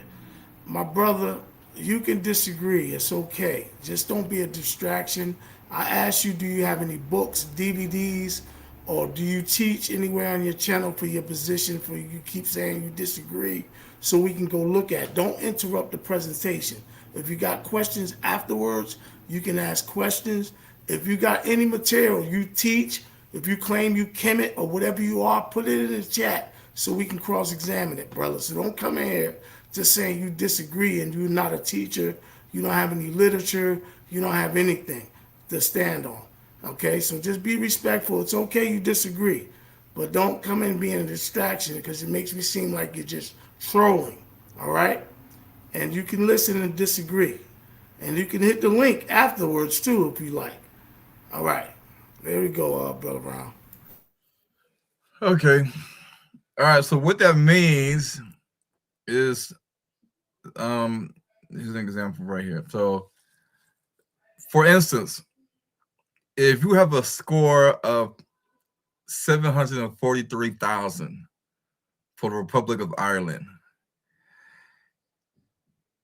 it means that if your score is 743,000 for Ireland and 600,000 for Belgium, this means that your genetic profile is 1.24 times likely to be Irish as it is to be Belgium. So when you use your DNA test, and if it does connect, let's see, in this instance, that your STR markers, they just tested 8. They said, wow, you got a lot of markers that ties your ancient ancestors to the pharaohs of ancient Egypt. But now you're not in North Africa, you're in the Congo, you're in Ghana, you're in Senegal, you're in South Africa. Well, what does that tell you? It means that somebody, a massive amount of people left Egypt. A lot of people left Egypt, but now where are they at? They're in the African Great Lakes, they're in South Africa, and they're in tropical West Africa. So basically, they're basically telling you they're in Senegal, Gambia, Sierra Leone, Liberia, Ivory Coast, Ghana, Nigeria, Togo, Congo, Uganda, Kenya, Tanzania, Zimbabwe, South Africa. Who stayed in Egypt long enough to intermarry with the Egyptians? And then who just all decided to leave, and then they all are now in sub-Saharan Africa. They're not in the Horn. They're not talking about the Horn of Africa, because Somalians are minor in population compared to all the Israelites that had multiple wives for thousands of years. They're all in sub-Saharan Africa, E1B1A, these Israelites. So yeah, testing specific STR markers, you're going to definitely find in the Israelites' genetic profile some evidence of the Egyptians, because the Israelites intermarried with the Egyptians. And then remember, they left a mixed multitude as well. Okay, so let's keep going. So the Egyptians resembled the Somalians phenotypically. A lot of them did. But the Egyptians also were ruled by the Cushites. They were ruled by the Puttites. They were ruled by sometimes Asiatic invaders, which sometimes in the Bantu culture, the Bantu chiefs and elders will say, you know, our elders say that in ancient times, we actually held high positions in ancient Egypt, like Joseph and Moses. So what does that mean? Does that mean that Israelites or men of Israel married the daughters of the royal family of the Egyptians on the queen side, the queen mother side, and they became the pharaohs, some of the pharaohs of Egypt, until maybe a pharaoh that came along the ranks and he was not an Israelite? He said, I don't know Joseph. I don't know these Israelites that are here living in our land for the last couple hundred years. I don't know these guys, and I don't care. Like these guys, these so-called Israelites, these people that are really not us, they need to go. Then we need to kill them before they overtake us, because they were already numerous in the land to the point that the Egyptians were complaining. Like these Israelites are becoming more numerous, almost like us. Just like what's happening in Europe with all the Arabs that are in Europe that are having all these babies every year, and they're starting to outpopulate the native Europeans, Caucasians, and they're not happy about it. So the Somalians today, they are the remnant, the small remnant of the ancient Egyptians that did flee and did manage to escape Egypt when the Greeks and the Romans and other nations came into that area, and it's all she wrote now. The white Turks, the Seljuks, the Oghuz, Ottoman Turks, these guys came into Egypt, just took over. And now you see the face of Egypt today is white Arabs. White Arabs that speak Arabic. You know that Arabic is not the mother tongue of the ancient Egyptians. It's a Shemitic language. So where did the mother tongue speakers of the true Egyptians, where did they go? Because the Somalians, they didn't know how to speak Arabic until Islam came into the Horn of Africa. South Ethiopia. Egyptians back then, the Egyptians today, the Ottoman Turks, the white Arabs. Egyptians back then with the Afros, and we know that the Egyptians today, they are Arabs, Turks. They're Turks that converted to Islam, and they learned the language of Islam, Arabic. Paul was mistaken for an Egyptian. We know that Paul was not a white Arab. He had to be a melanated man. The Egyptians' hairstyles, the afros, the plaited hair, the ponytails, all of these can be seen in the Horn of Africa, where the remnants of the ancient Egyptians still preside, even in Ethiopia. Ethiopia is right next to Sudan, which is right next to Egypt. All of these things, these white clay, animal fat, things on the top of the head, still seen in Africa. Still seen afros are still seen in the Horn. The Bantu people, the Israelites, they adopted the culture of the Egyptians. They borrowed some of their words in their dialect, which is mostly Hebrew. And you see the similarities of thousands of years ago and today. You're not going to see the white Arabs in Egypt wearing these Egyptian neck collars. You're not going to see it because they're not the Egyptians. Somalians dressing like the ancient Egyptians. Ancient Egyptians were black. Somalians pouring milk and libations on people that are being going through ceremonies of enthronement, coronations. Fresh camel milk is poured over a leader's head to symbolize purification, wisdom, and a blessed reign. A blessed reign. Long live the king. Long live the chief. Somalians still preserve these practices. The Hangul staff, you'll see that in East Africans, also seen in the ancient Egyptians. We know that the Egyptians were black because the Greeks admitted it and said that the Egyptians wore white tunics and they have black limbs, dark complexion. The white Arabs today, they don't have dark complexions. We know from the statuettes in the museums of Cairo, you see that the Egyptians were black. They had woolly hair. They had afros. They had woolly hair. They had afros. They didn't have E1B1A because that's the DNA paternal haplogroup that we have. They have a different paternal haplogroup than we do. It means that they have a different paternal ancestor, forefather. Their forefather is different than our forefather. Our forefather is Jacob. Their forefather ties to other ethnic groups and tribes that go back to the ancient Egyptians, the ancient Cushites, the ancient Ishmaelites, even the Edomites. So we got to look at the ancient Egyptians as being black, not white. Temperature is hot in Egypt. Only people with melanin can survive and stand that temperature. And if you come down to South Africa, you'll see a lot of Somalians. There are a lot of Somalians down here, and they're just as dark as the regular local black people. They just look a little bit different, their phenotype, because they are a different bloodline.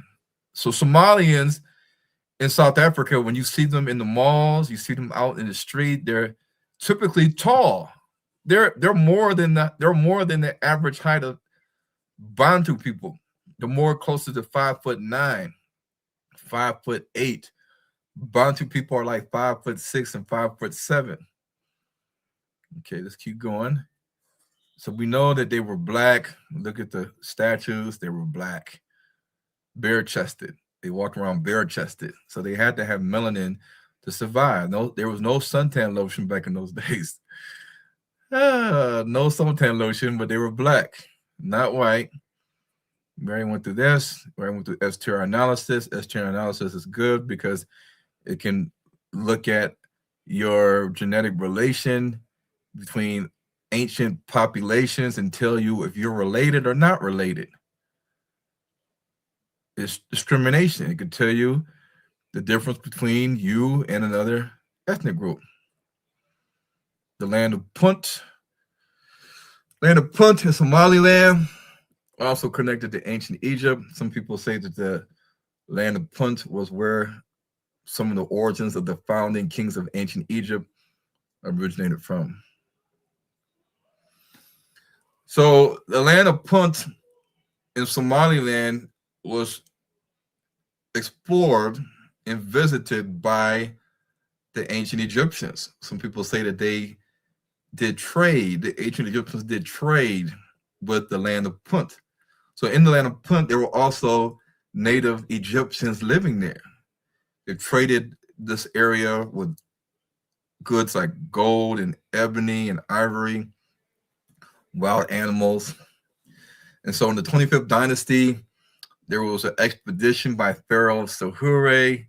Also in the 4th dynasty, also in the 6th, 11th, 12th, and 18th dynasties of Egypt, there was trade going on with the land of Punt in Somaliland. Even the Queen Hatshepsut built a Red Sea fleet to facilitate trade between the Red Sea coast and points south as far as the land of Punt to bring goods to Karnak in exchange for gold. An inscription and a pictorial record of that 5-ship voyage survives on the reliefs in Hatshepsut's mortuary temple in Deir el-Bahari on the west bank of the Nile, opposite of Luxor. So the ancient Egyptians, they named themselves Regedi, the perfect men, in their language. And the Somalian people use the word Regedi, which means the perfect men.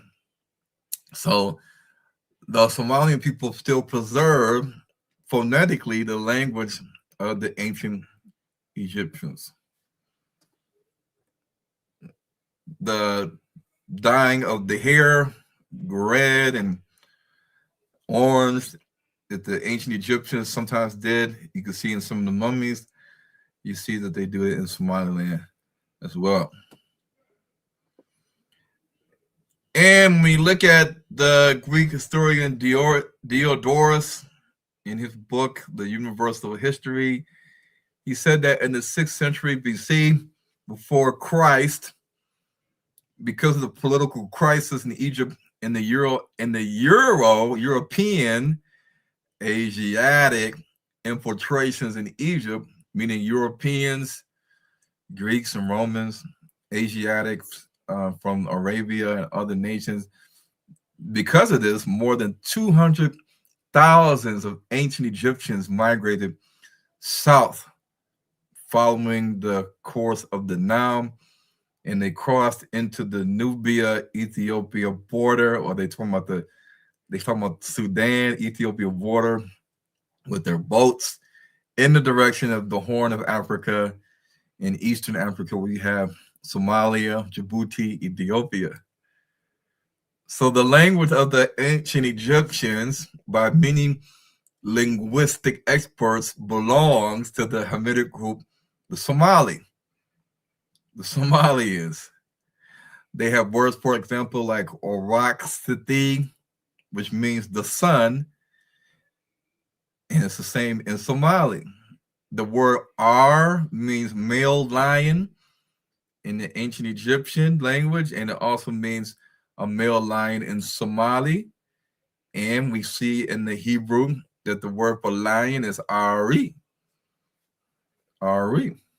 So did the Hebrews borrow that language, word for lion, and it pops up in the modern Hebrew Strong's lexicon, but it was an ancient loan word that the Hebrews picked up describing a male lion, which is what the ancient Egyptians also called a male lion.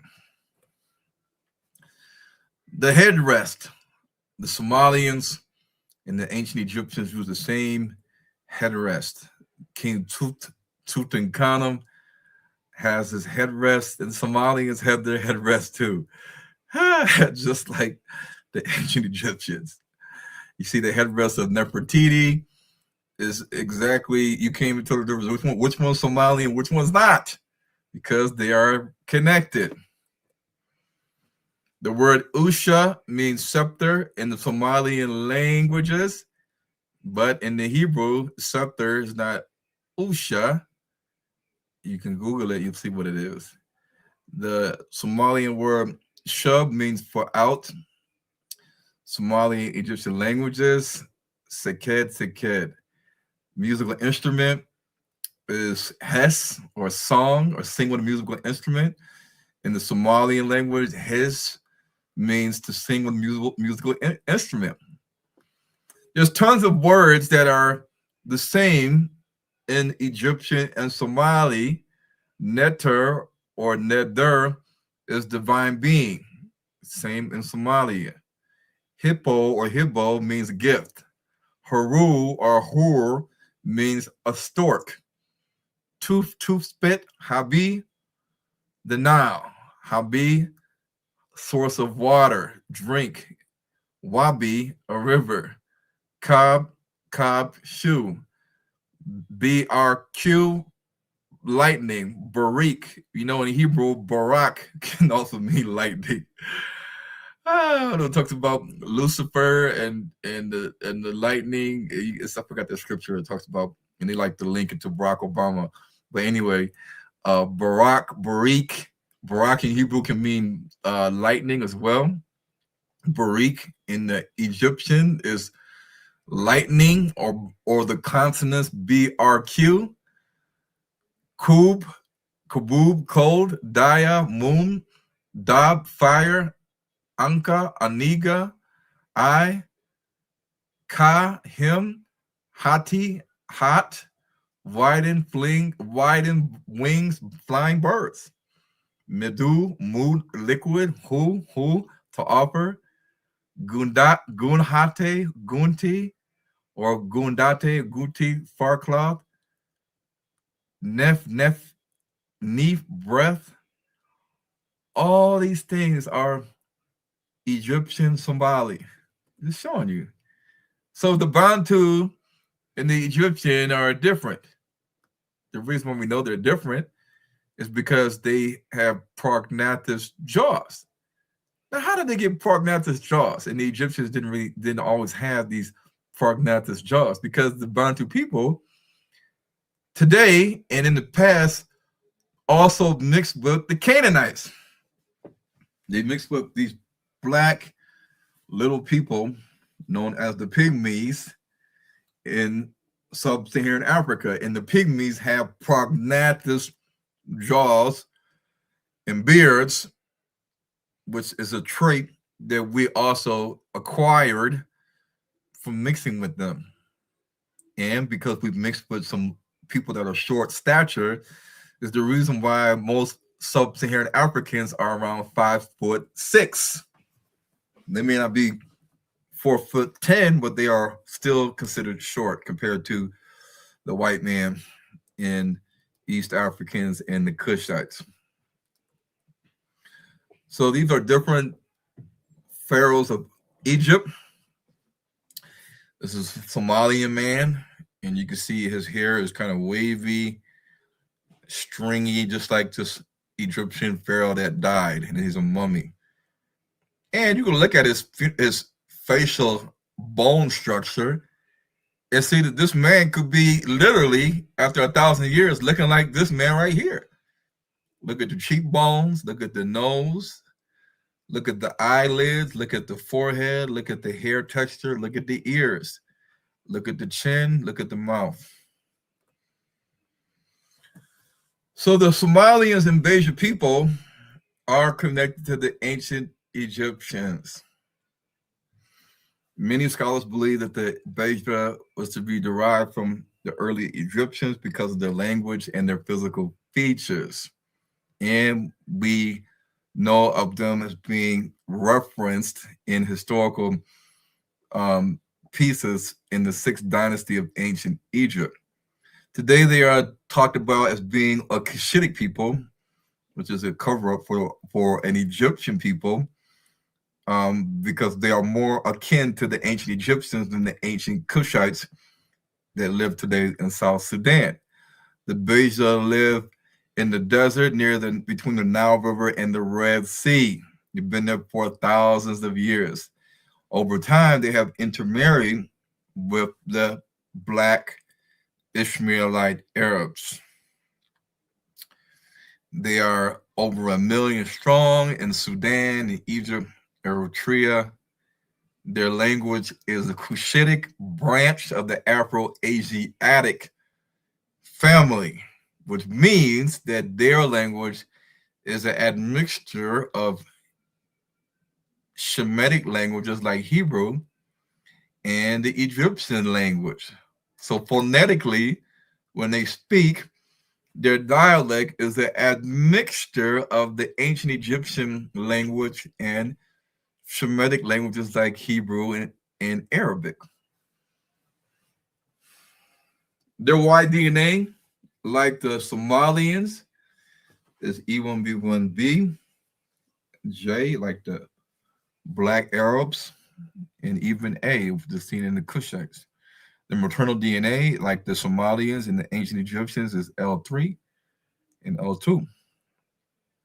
This is where they live at, near the Red Sea, on the lower border of ancient or today's Egypt. The Beja.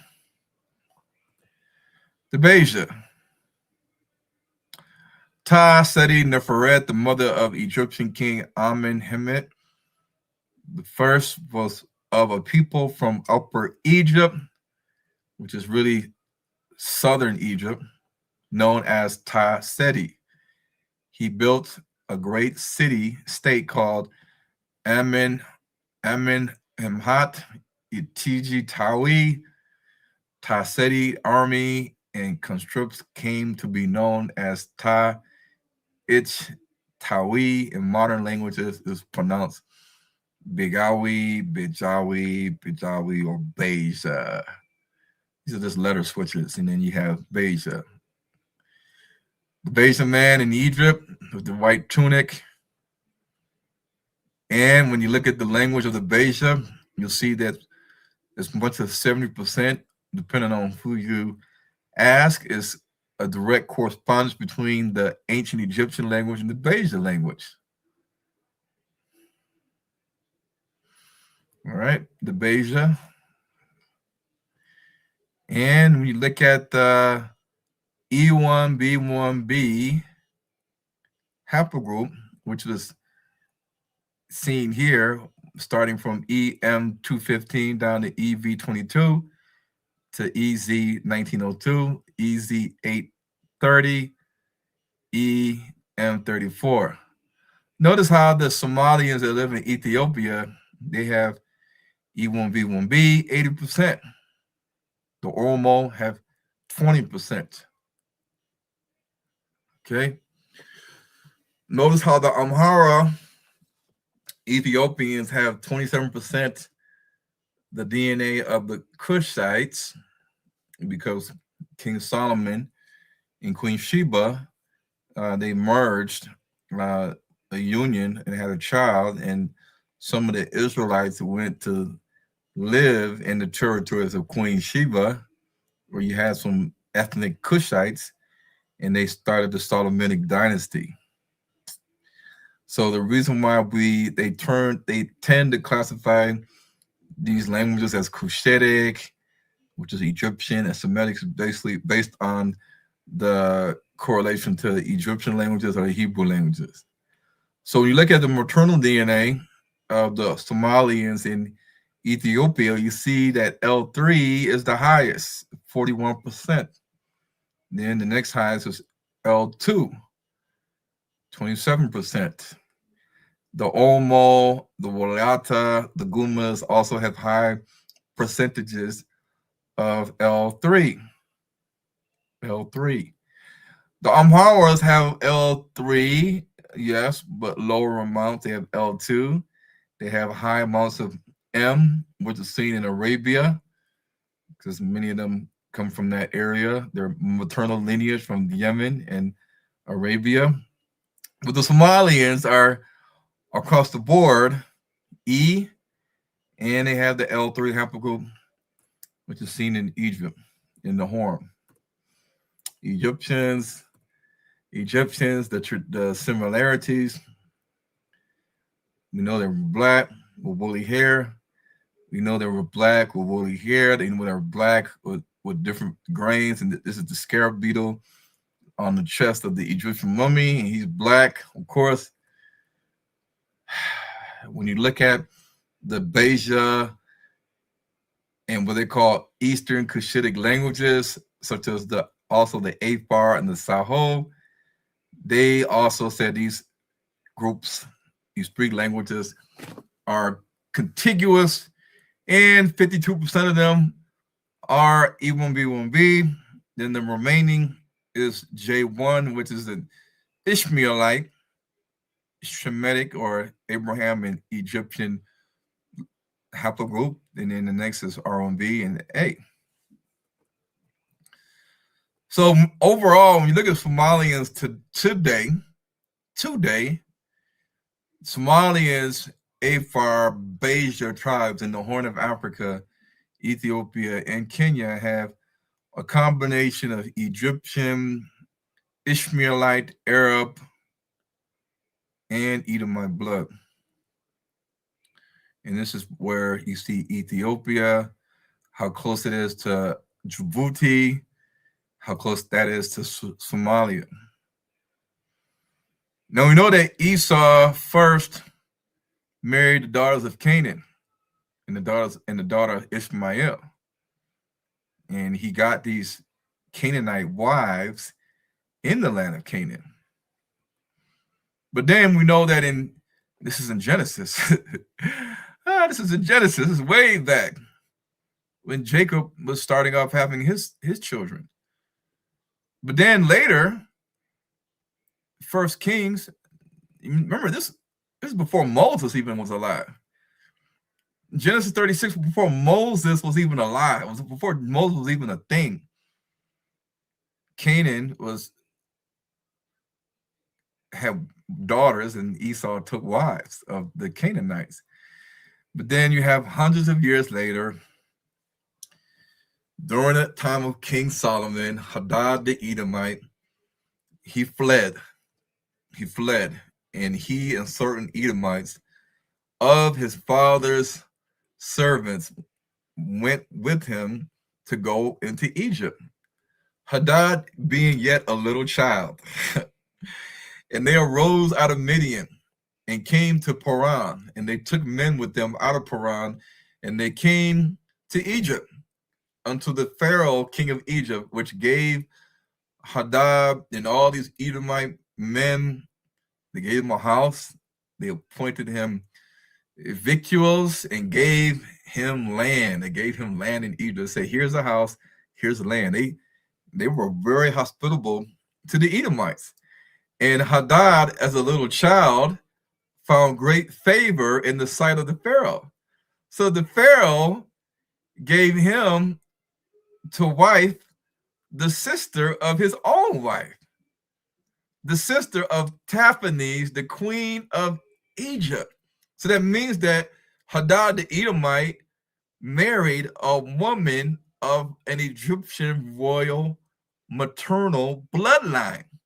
That means that Jenubbab, the son of Hadad the Edomite and Taphanes, was eligible to be the Pharaoh of Egypt because his mother was of a royal queen mother lineage. And it says here, Taphanes weaned her son with an Edomite man, Hadad. They weaned him as he grew up in the Pharaoh's house, the palace. And Jenubbab was in the Pharaoh's household among the sons of the Pharaoh. Wow. So that means that there is a possibility that some Edomites of Hadad's lineage, through their son with a royal queen mother lineage, could become the Pharaoh of Egypt. Hence why we see in ancient Egypt the Y-DNA E1B1B seen in many of the ancient Egyptians and today in the Somalians. The Afars also live in northern Ethiopia. They have DNA connecting them to the ancient Egyptians. And they also practice certain customs like circumcision of their boys and even female circumcision. In Ethiopia, you have the Sheko people who have the DNA of the black Ishmaelite Arabs, the same black Ishmaelite Arabs that carried Joseph away to the Egyptians. These people in Ethiopia have a higher percentage of the J1 haplogroup than Ashkenazi Sephardic Jews. They are on par with the black Arabs in Sudan.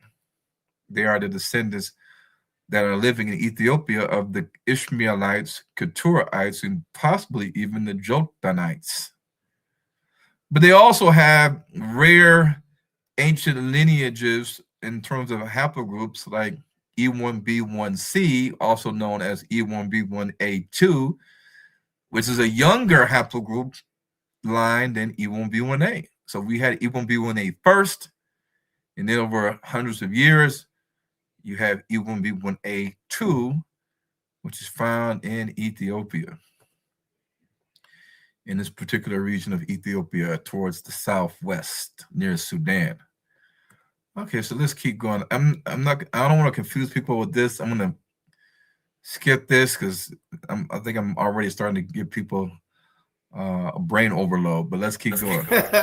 Hey, Ron, you good, boy. I'm seeing a lot of stuff in here that I've been studying. I don't know about everybody else. Some of the people may be a little bit over there, but you're doing an awesome job, man. You done brought out some stuff that I've been scratching my head about. Okay. So we have to really understand that the E haplogroup kind of came about with the merging and co-living of Semitic people with the ancient Egyptians. So that includes your Israelites, your Edomites, maybe even your Moab and Ammonites and Joktanites. Because remember, we're on the other side of the Red Sea.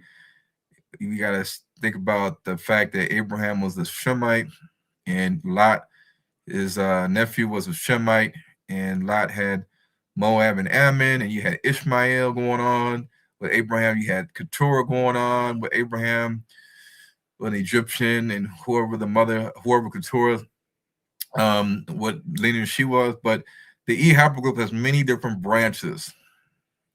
When you have E1B1 is primarily seen in Africa. And then you have EP2, which branches the Israelites and the Ethiopian Israelites. And then you have EM215, which is other admixture groups that of Semitic Hamitic composition. So EP2 is the branch that gives us E1B1A, and it also gives us the branch EM329, which is E1B1A2, which is found specifically in Ethiopia amongst Semitic Ethiopians, like the Ethiopian Jews and some of the Habesha people. And the reason why you can tell this because you see the E1B1A branches, E1B1A, 1B1C1, E1B1A, 1B2, and then you go further down, you see E1B1A2. So in Ethiopia, you have Shemitic speakers and what I like to call Egyptian speakers instead of using the word Cushitic because they're not really Cushite. The Cushites in the South Sudan. And you got Nilo-Saharan. Nilo-Saharan is the true Cushite language. They just use Nile-Saharan. So the Afars, the Amhara, Anuak, Malay, Oromo, you see the light blue. The light blue is essentially E1. E, that's basically E. They're telling you these guys have E. They all have E. So these guys all have some Shemitic admixture going on with them, in addition to some Hamitic admixture. Okay, so Somalians have the E, which could be E1B1B, of course, which is light blue. So does the people in the southern part of Ethiopia, the Oromos, the Afars, the Amharas. Gambela also has E1B1A. So the Afars also have connections to ancient Egypt and Shemitic people. And this is how they look. They're obviously they got melanin. Obviously, that's a fact.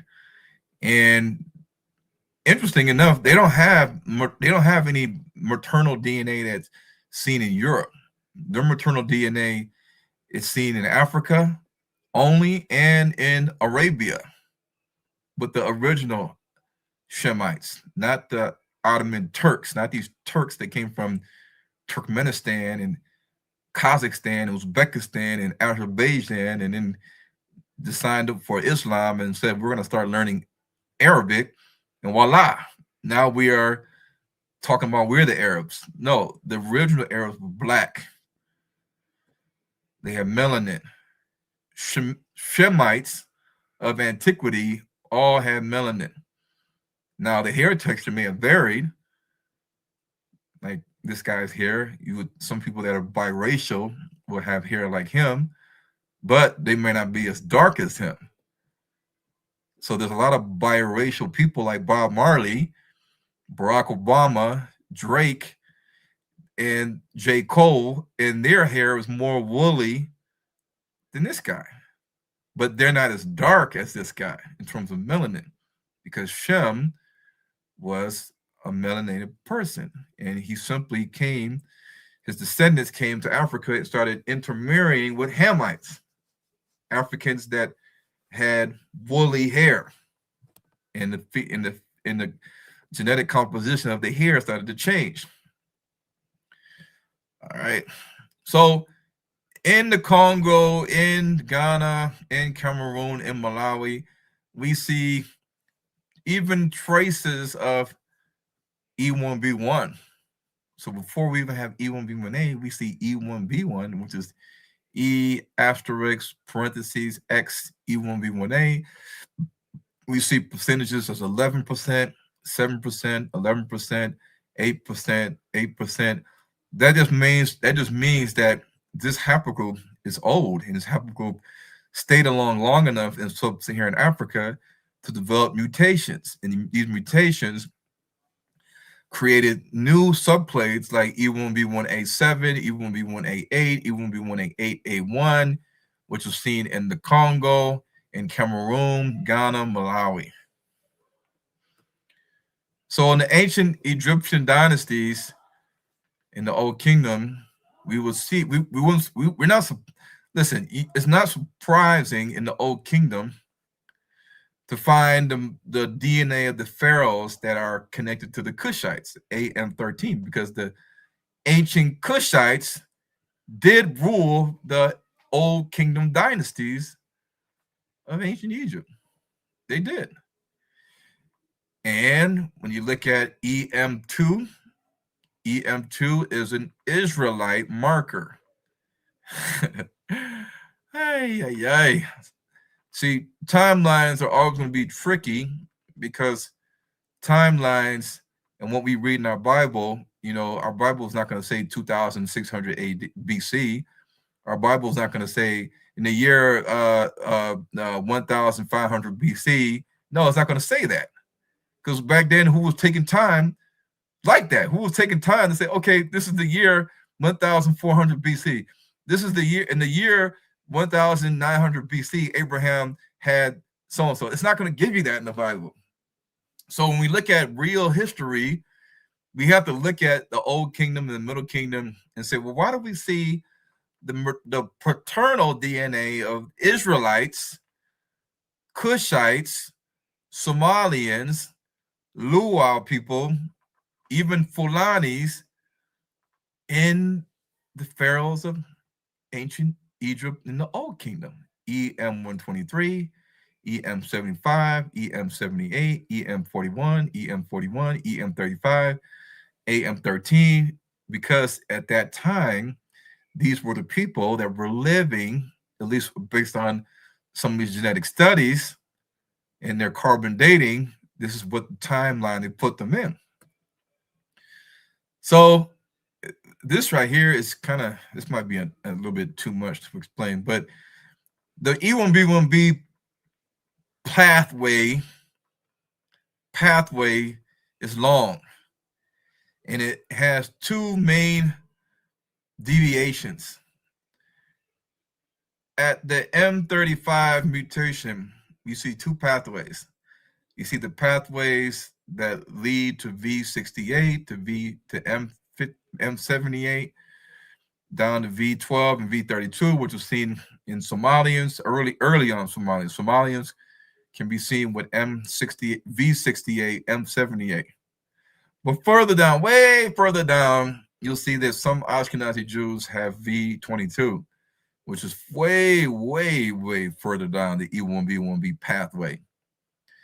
And we have other pathways that go down to Z827, Z830, M123, M293, which is seen in West Africa, Central Africa, East Africa, Sub-Saharan Africa.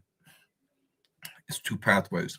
The Natufian skeletons had a distant branch of E1B1B2. E1B1B2.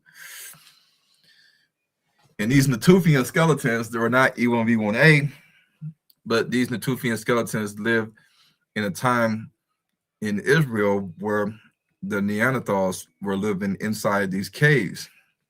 They were living in caves and living in outside of caves. And these E1B1B1B people were intermarrying and having children with Neanderthal cave-dwelling women. And the Neanderthal man is usually depicted as white with red hair.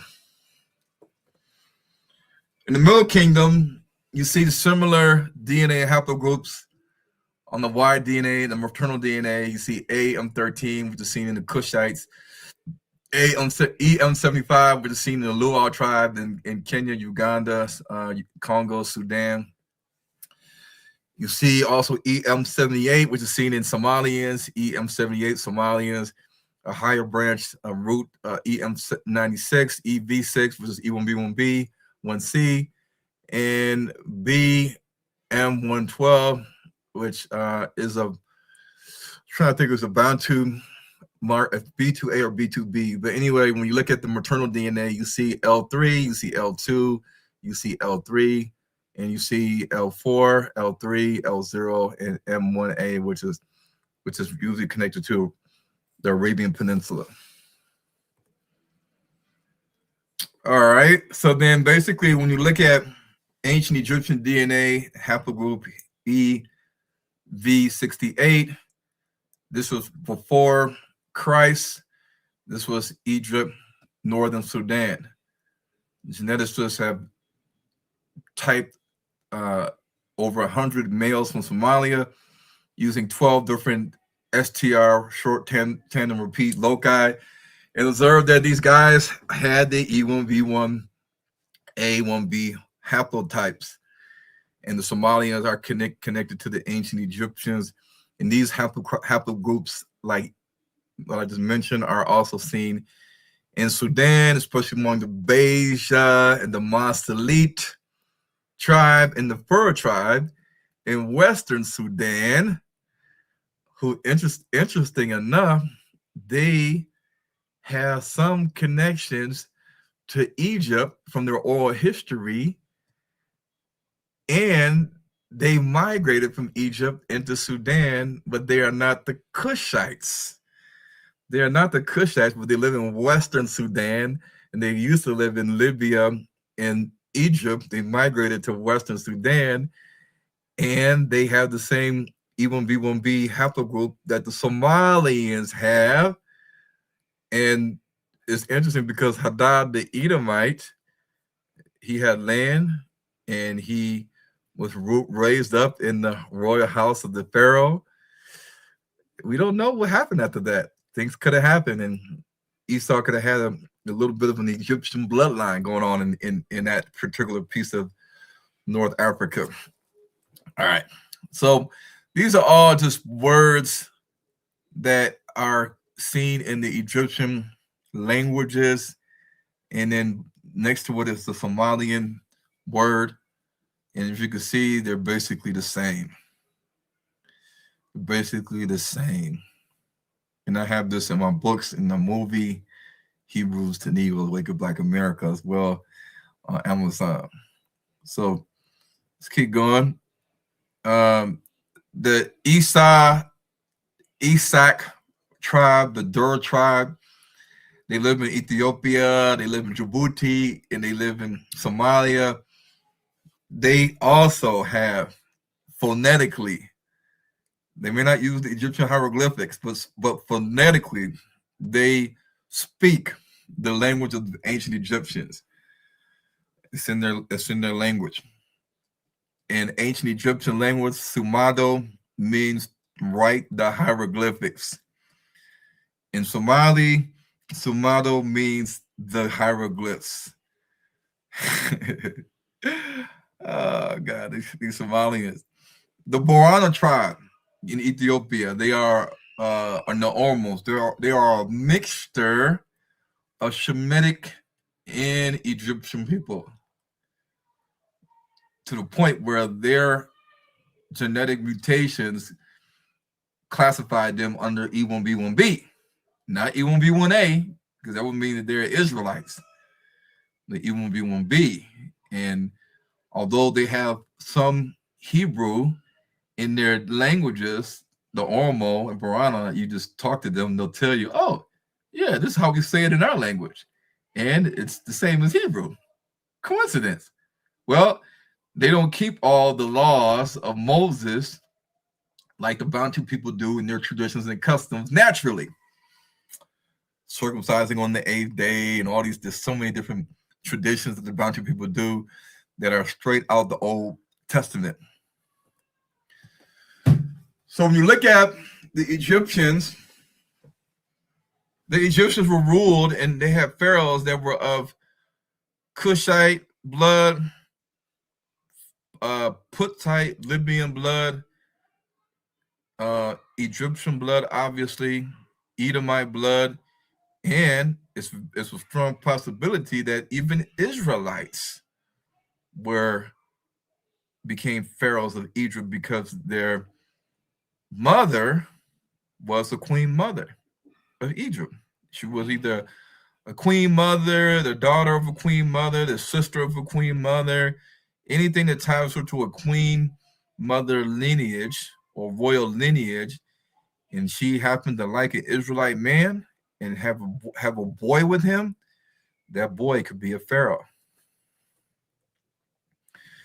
So the Egyptians, we know they didn't wear fringes on the corner of their garment. They weren't girded. They didn't wear sashes around their shoulders, and it's like the people in West Africa do. They walk around this little thing around their waist.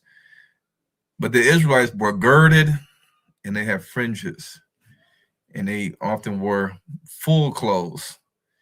But the Israelites, like the Egyptians, were black. We can see that really, in the museums. Genetic studies show us that modern day Nilotes in South Sudan have the same DNA as the ancient Cushites skeletons they found in Sudan, AM13 or A3B2. This is seen in the Dinka and the Shilluk, and this is a fact. In lower percentages, you'll see the DNA of the Egyptians, EM78. However, EM78 or E1B1B is the most common marker in ancient Egyptian skeletal remains, North African populations, because it indicates a Northern African origin, or it can mean an interaction with Egyptians and Edomites, which is why we see this E1B1B subclade in addition to TM184. So geneticist Fulvio Cruciani, he studies at the University of Rome. He suggests that the EM78 haplogroup seen in Somalians originated in the region of Egypt and Libya thousands of years ago. Geneticist Vincenza Battaglia, he's a University of Italy geneticist, describes Egypt as the hub for the distribution of the various geographically localized M78 related subclades. And based on archaeological data, they propose that the point of origin of EM38 is Egypt. Somalians have a high percentage of EM78 and its downstream subclade EM32. In addition to Somalians having the most percentage of EM78. The ancient royal clans of the Somalians, known as the Dur clan and the Isak clan, or the Isa clan, have the highest frequency of the Y-DNA TM184, which is seen in the pharaohs of ancient Egypt. And they are black. These Somalians are black, and sometimes their gums are black, or they're black mixed with pink. So we know a lot of the Bantu people today, and Negroes, we have pink gums. Some of us have a mixture of pink gums and black gums. Some of us may have all black gums, but these all tell the story of our admixture with Hamites on the mother side. Most often can show you what your DNA composition is, because if you go to Sudan, you go to Somalians and you have them smile, you'll see that they have black gums. And you go to most West Africans, South Africans, Central Africans, and say, smile for me, and you'll see they have pink gums. So the Somalian languages are identical in the meaning, the morphology, and syntax. So how can you have the same word spelling, if not a slight variation, in the same meaning? Sometimes the consonants change or stay the same. There's a letter switch, like a T and a YD, or they add a vowel, and it means the same thing, but it's slightly pronounced something different. Either way it goes, this was seen commonly throughout the Somalian language and Egyptian language on these words and how they have the same meaning. If you talk to any Somalian, whether they're in Minnesota, whether they're in New York, whether they're in Africa, whether they're in South Africa, and you ask them, are your people connected to the ancient Egyptians? They're going to say yes.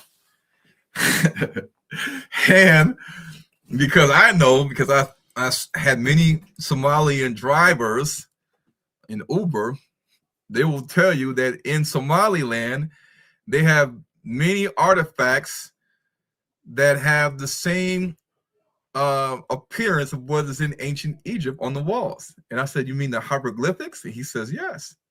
He said, the hieroglyphics, he said, that's our culture, it's our language of our ancestors. Somalians know this.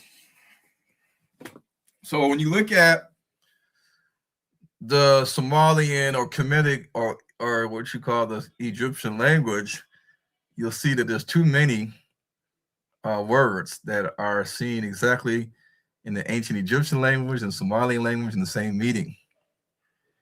And you'll see that the Somalians did all types of practices, like shaving part of the head off, your hair off, leaving a patch of hair gone. The Egyptian priests would shave their head completely off and would not wear wigs. This is seen a lot of times in West Africa. A lot of the kings of Ghana, you see them with bald heads. And sometimes the boys will wear locks. They wear locks, or some of them would dye their hair.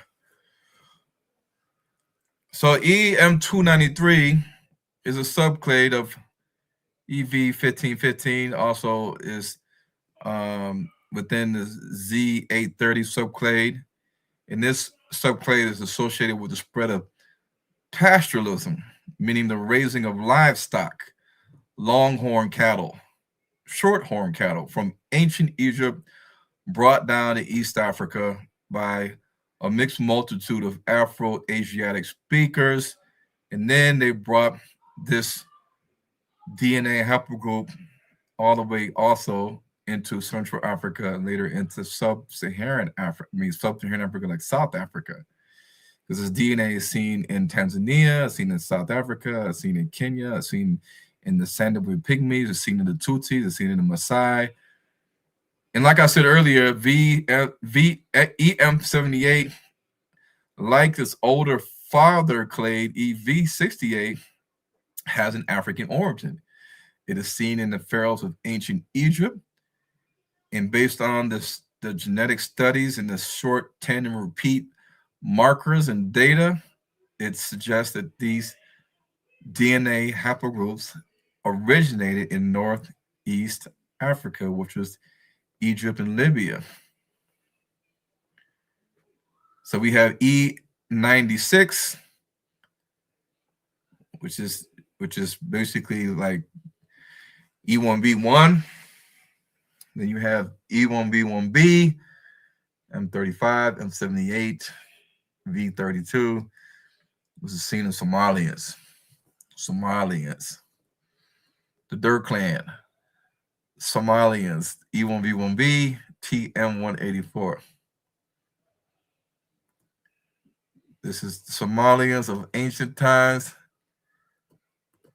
the Isak clan, the Dur clan, the Darude clan, the Howie clan.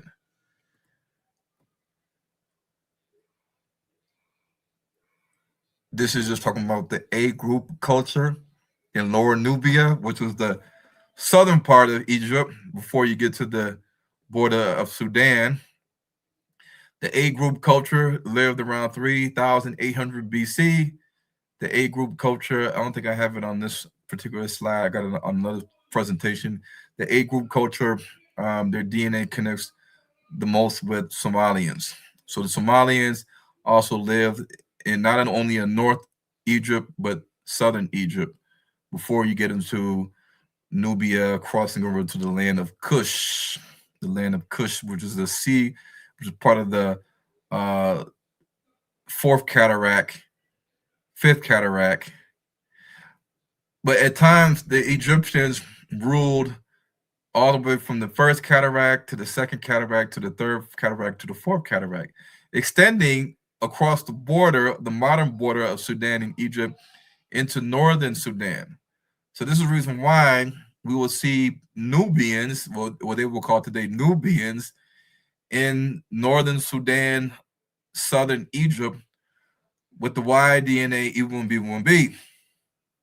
And some of them have J1. So again, the Cushites were tall, smooth skin.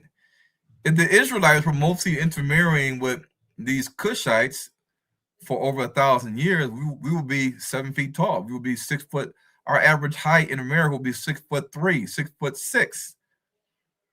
Maybe even a lot of us will be 7 feet tall. But most Africans, before they got on the boat on as slaves to come to the Americas, we were all around 5'6" tall. We weren't 6 feet tall like these guys are in South Sudan.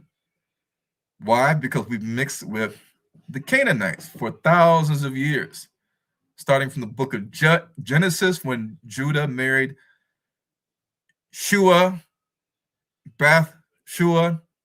Bath means daughter. Shua is the woman or the daughter of Shua, the Canaanite.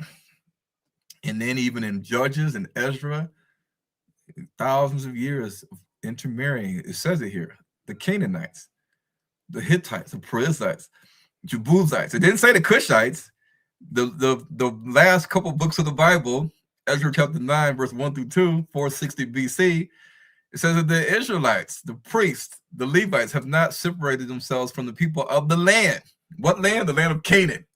Not the land of Cush, not the land of Egypt, but they were still intermarrying with the Canaanites, the Moabites, the Amorites, the Egyptians, taking on their daughters for themselves and for their sons. So let me skip this. That was part of another debate, but this shows you that the Canaanites are not white. And I think I'm almost getting to the part where I want to wrap it up. If not, this is... Okay, Ron, yeah, you good. We get a few questions in and get you up out of here, man. Okay, let me just say one thing. Hold on one second. Go ahead. Go ahead. Yeah, go. For sure. Okay, so again, the Fulanis, the Puttites, the Dinka, the Cushites, Somalians, the Egyptians, and their other friends, I'll call them friends, that are scattered in Sudan and Egypt and Ethiopia. Anybody that says that the Canaanites are white people, it doesn't make any logical sense. It doesn't at all. But the logical reasoning means that, hey, we got the DNA of the African pygmies in us all day long. Yes, we do. A lot of it too. And they live in sub-Saharan Africa. So the Somalians, Mitzrayim, even though they don't use their word because they're not the Israelite. They don't speak Hebrew. So why would they identify themselves as Mitzrayim? Because back in those days they used Kemet and whatever else they decided to call themselves. And the other sons of Ham were black people. And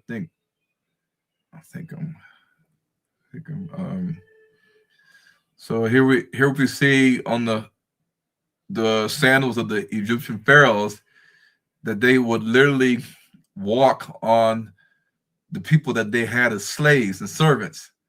So you see the Cushite on the right has his arms tied behind his back as a sign of being enslaved or being in bondage. And the Cushite has no beard. He has no beard. And you can see his chest, a little sash going on, and you can see this other person on the left side. He has a beard. He's a beard, but what happened to his face? Did they lighten his face a little bit so it looked kind of reddish? And it looks like he has fringes on his garment.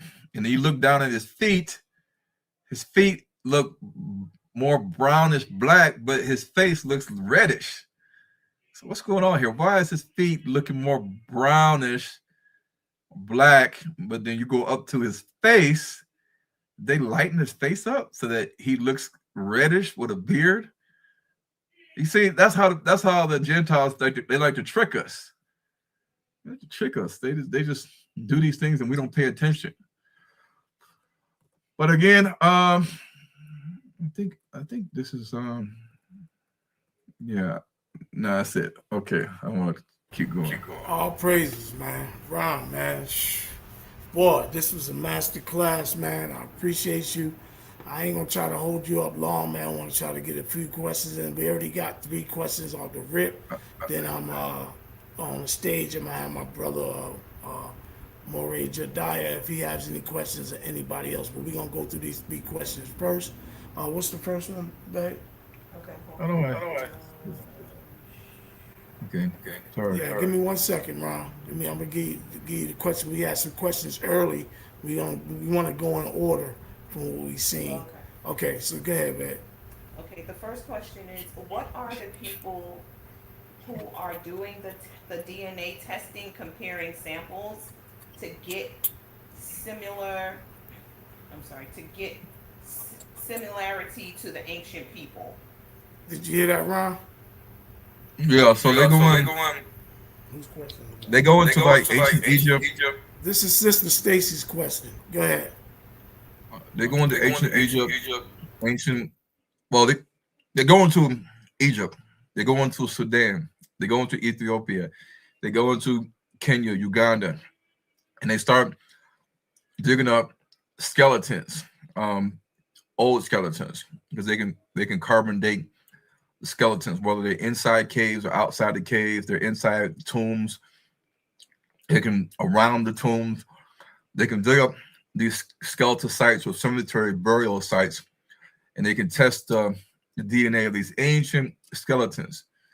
And because sometimes the DNA is still preserved inside pieces of bone in the ear or the skull, or in a nice preserved mummy, then they can test the STR markers, the SMPs, and they can come up with the haplogroup that these ancient skeletons that once walked the earth have. And once they find out the haplogroup of these skeletons with carbon dating, they can tell you how old the skeleton is and what time era they lived at when they walked the earth in, let's say, Sudan, the land of Kush, or let's say in Egypt, the land of the Egyptians, or in Libya, the land of Put, or even in sub-Saharan Africa, or even in Eastern Africa. And so that's how even the Kennewick man, the Cheddar man, and all these ancient mummies all across the world, we can test their DNA haplogroups. Ancient Chinese kings, people in Central Asia, Mongolia, Russia, Europe, Proto-Europeans, Neanderthals, they can all dig up their skeletons from various burial sites or caves or wherever they decide to do some excavation, and they can start to test the DNA. And with the science they have today, any geneticist can test for determining DNA haplogroups, and from that they can also determine that the modern population in that land is related to the ancient population. And they have other testing methods that they can use to tell, are you related to these people, distantly related, or far related, or closely related? All right, great, Ron. I know it's going to be a lot of questions, so I can't go back and forth with second and third questions. Family, I'm going to try to get everybody I can in this short period of time. The second question is, where did the pygmies come from? So small. This is the Inkwell's question. Sister Inkwell's question. Yeah, you said why are they small? Yes. She said, where did the pygmies come from, and why were they so small? So the pygmies have a genetic defect on their, I think it's the growth hormone, or the hormone that deals with growth. It's a protein that's defective that causes them to be that particular stature. It's not because they live in the forest and they run through the forest and they just small. Because of that, people think that's what it is, but it's not. Because we can run around through the forest for 1,000 years, we're still going to be our height. We're not going to shrink to 4 feet 6 inches tall. The pygmies have always, since antiquity, in terms of their knowledge, have been the inhabitants of sub-Saharan Africa.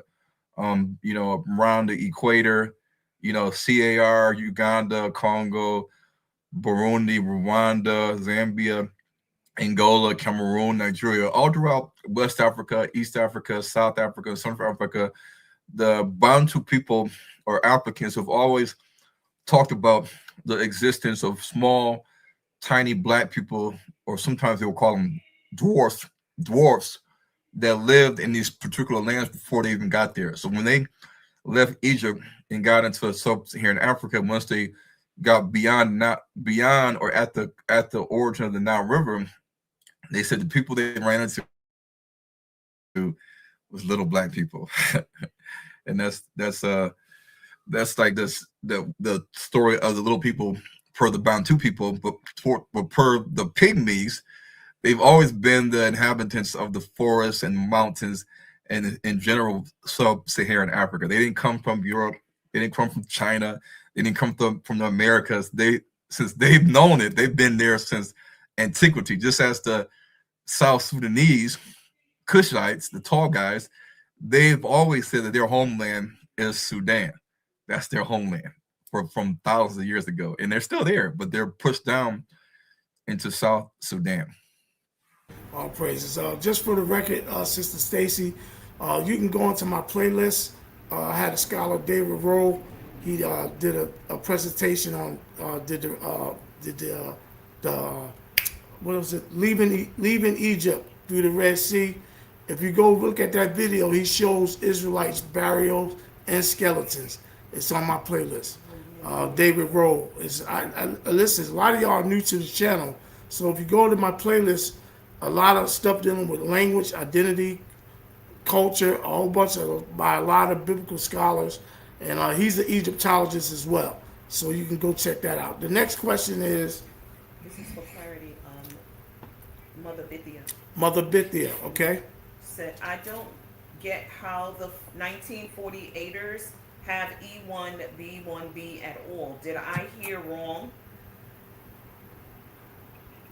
So the small hats, they have J1, J2, R1A, R1B, G, E1B1B.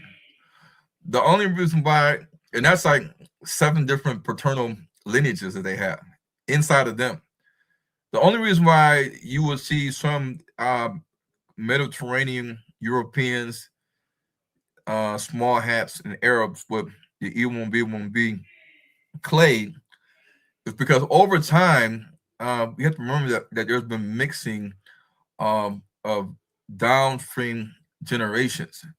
Some of the white Arabs and some of the Caucasians that live along the Mediterranean Sea, even that includes Israel, they have had people that were originally melanated men that were of Shemitic and Hamitic stock that may have married a lighter skin or a white woman. But then after periods of time, if you continuously stay in a particular region intermarrying with people that are white or light skinned, then you may retain that E1B1B haplogroup, but your outer appearance will look white. Just like with the case of that basketball player. What's that guy's name that I took a picture of? New Bull.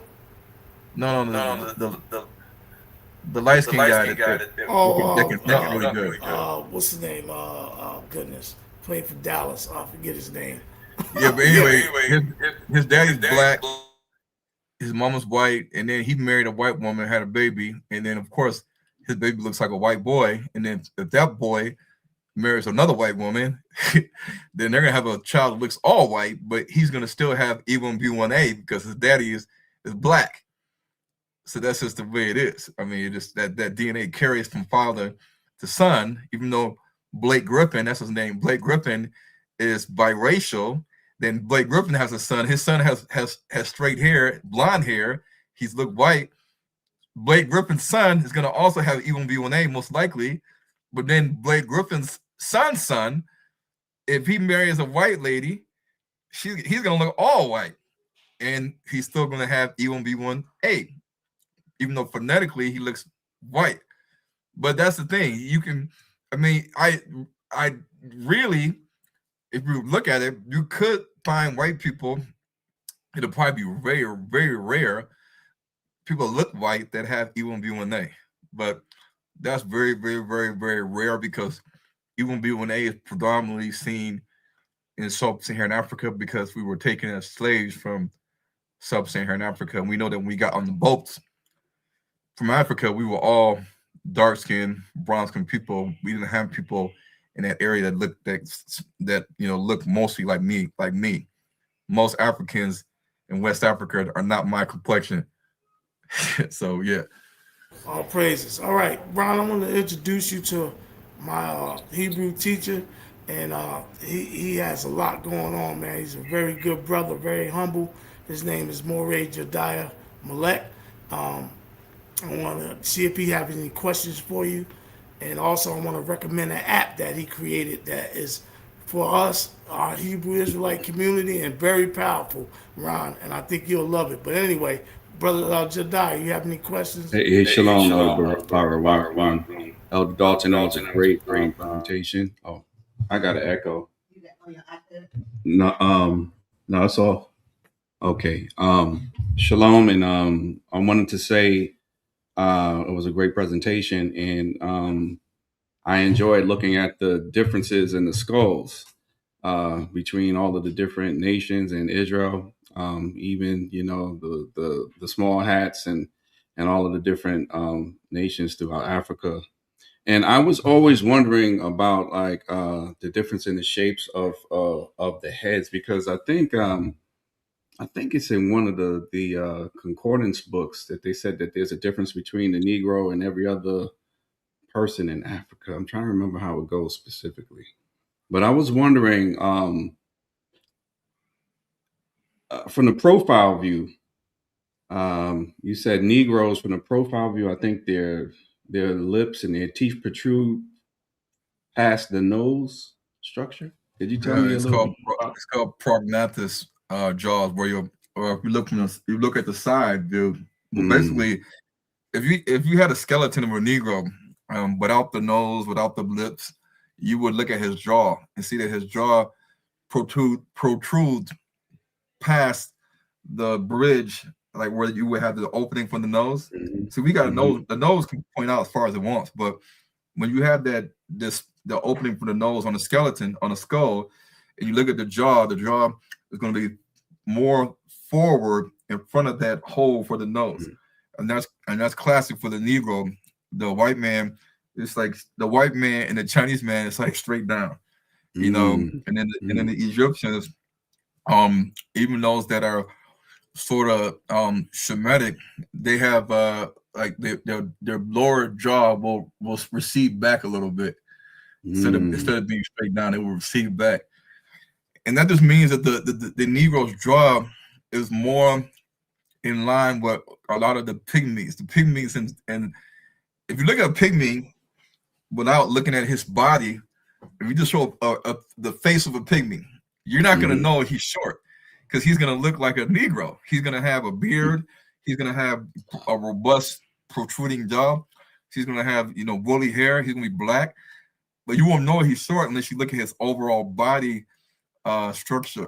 But this is because we have been mixing in sub-Saharan Africa for thousands of years with these little black people. And this is the reason why we don't look like Manute Bol and the Kushites in South Sudan. We don't look like them.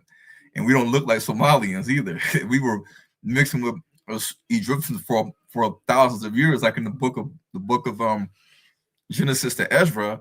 Yeah, we stayed in Egypt for a couple hundred years, but we stayed in the land of Canaan for a long time, like over 1,000 years, just like living in the land of Canaan, not the land of Egypt. We left there and we went to the land of Canaan. So naturally, we're going to look more today like the people that we lived amongst and intermarry with than those Egyptians and Cushites in the north. So that's why. Also, in terms of, is there a way to determine the different tribes of Israel? I know many of us in Africa and here are Israel, but like, for example, would you be able to see the difference between the skull shape of, let's say, Judah or Benjamin or Ephraim and so forth like that? Do you know about that scale or that scope? I was wondering if there's a way to tell. Yeah, for us, is I don't think we can get that technical with it by saying I can look at you and tell you you're a Levite. I can look at you and say you're an Issachar. I mean, it's even hard for us to even say I'm from the tribe of Naphtali. How can you prove that you're from the tribe of Naphtali? Like DNA can't even prove that, because the Israelites mixed with one another, and then with slavery and colonization and Israelites migrating to other areas of Africa, like the South Africans, they left from the Congo, and then they came down south. How do you know? Because we were all one family in a particular area of Africa, and then we started migrating to different areas and then settling. And then slavery happened. It took us to different parts of the world. So even today, I don't think we should use the 12 tribes chart, because you can't, because some people on the plantation were Mandinkas, Igbos, Eves, Ashantis, Fantis, Bakongos. We could have had all types of tribes on one plantation from different parts of Africa. But we want to say, well, we're all Judah. I don't know about that one. Yeah, I understand. And there was one more thing I had wanted to ask. May it come back to me. But I enjoyed the presentation. Very thorough, thought-provoking. Appreciate it. All praises. I just want to entwine on that. I had 3 different Africans, Hebrew Israelites from Africa on here, Brother Jediah. One elder that's from Nigeria. He's an anthropologist as well. I forget his name. It's in my playlist. He said that's the same thing Ron said, but he said our oral traditions in Africa is so rich that particular tribes like Igbo, they claim Ephraim, Gad, and Levi, right? And in that culture, it's been passed on for thousands of years. So my thing is, right, this is my theory now. It's not nothing, this is my thing, because I matched, when I took my DNA, and Ron, you know who the Yat Gang is, I had some of them do my DNA live, right? And I had the EM2, and I had 38% Igbo. And he told me the best way, him and Remy Iola as well I had on here. And then I had a brother from Yoruba as well on here. They're all from Africa. And they said some of the best things to do is compare your DNA with certain tribes over there. That doesn't make it accurate, but you at least would be close to some of them that holds the tribes that they come from. You see what I'm saying? If that makes sense. So does when you get the DNA test and they give you the results, will it tell you does it determine it by the region or the land? The region and the land. I'll share with you, Jediah. But yeah, I took 2, CR Genetics and 23andMe, and it does have the regions. I didn't just have Igbo. I had a percentage of Bantu and other tribes as well, but that was the highest percentage I had as far as all the tribes. I had 1% European blood in me, and I found that interesting. And my mom had an L marker that was very, very unique. I have a live teaching on that with Ivory Hebrew Israel did, and she had a special L marker. I forgot what it's called. Ron might be familiar with it, but it was somewhat towards the Israelite marker or something. Yeah. You're only African Ancestry.com can trace your tribe based on the amount of markers they use. They can determine out of all the people in Africa which tribe will you share the most markers with. And so they can tell you Igbo, Yoruba, Akan, Bakongo, Basai, Soso. They can tell you that on African Ancestry.com. Yeah. All right, so we're going to go around. And Jediah, if you remember your question, we still get in on a whole round with about 10, 15 more minutes. Ron, you got 10, 15 more minutes, Ron? Okay, blessings, man. I appreciate you, man. Sister Carlotta, do you have any questions, sis? I'm going to give everybody a chance on the panel. Then I'm going to get to the chat, and we'll let Ron go. Sister Carlotta, you got anything, sis?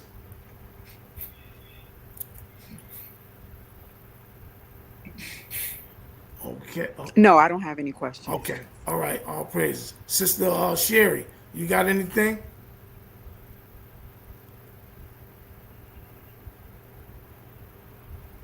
Yeah, you muted. Hi, shalom. Can you hear me? Yes, ma'am. Shalom, sis. Yes. You muted. Hi, so. Can you hear me? Yes, ma'am. Shalom, sis. My Yeah, if you're on 2 devices, you got to cut one off. I think you guys can hear me, but shalom, everyone. Hi, Ron Dalton. First, let me say all praises to the Most High. I can't hear myself, so I'm gonna say what I wanted to say, and then I will mute it so I can hear your response. But first, let me give you your flowers, Mr. Darden, for Hebrews to Negro, Wake Up Black America. As so many, that documentary, it just lit the fire in me to get back in the truth and just be about the Most High. So no turning back. And so kudos to that. I did have a question about the E1B1A and the downstream branches like E1B1A2, but you already covered it in your presentation. So, and sorry for the shaky voice. I'm just nervous. Fine, sis. The only other question that I got, and I think someone else had already asked it in the comments, was as far as DNA companies. So here in the United States, myself and I'm sure many others, we don't really trust them. But as far as the one in Africa, the Africa Ancestry, would you recommend that would be a good company to have our DNA done with? And I'm gonna mute so I can hear your answer. Yeah, African Ancestry.com is in Africa. I mean, it's in America because I got it done in America, and I just swab my mouth and then put it in a little thing, sealed it, mailed it, paid the money, and then it came back and it said it tells you what your tribe is. So it's easy. I think some of them will give you a more breakdown analysis of like the regions and the secondary tribes and tertiary tribes. Those are other ones like 23andMe and CRG or CGR genetics. But African ancestry is going to just basically narrow down and tell you on your mother's side, your father's side, or in the case of a woman, it'll tell you on your mother's side what tribe that your mother is most connected to in terms of her genetic markers. And it could be Mende, it could be Yoruba, Igbo, Bakongo, it could be, you know, some tribe in Gabon, over in Senegal, Liberia. That's how you'll find out. And you know, it's not a COVID vaccine. It's not gonna turn you into zombies. It's not gonna make you have a heart attack. It's just a simple swab. And I mean, that's how else they're gonna test your cells. They have to test your DNA, and they need a cell, and the cells are in your mouth when you swab it, just like testing for strep throat or testing for, you know, any type of virus. They can just swab your nose, swab your mouth, and then test your cells and then run it like that. So it's nothing to worry about. I mean, if they have your DNA, so what? What are they gonna do? I mean, at the end of the day, they got if not hundreds of thousands, millions of people's DNA, and you know, whatever they decide. I mean, even the hospital has our, you know, blood, you know, on file, or they have these things. So I mean, it is what it is. You know, don't fear the DNA test because you think that they're gonna create some kind of specified weapon to kill you based on your DNA. Yeah. All praises for that. You good, sis? Sister Sherry, you good? Yeah. All praises for that. You good, sis? Thank you so much. But yes, that's it. Thank you for your time and the presentation. All And you know, praises. Barack, I'm gonna start copying all my slides into a book. So I'm just gonna basically just transfer everything from my slides into a book so that people can access it and see it, and I'll break it down so that they don't have to have me sit here and do a PowerPoint for them.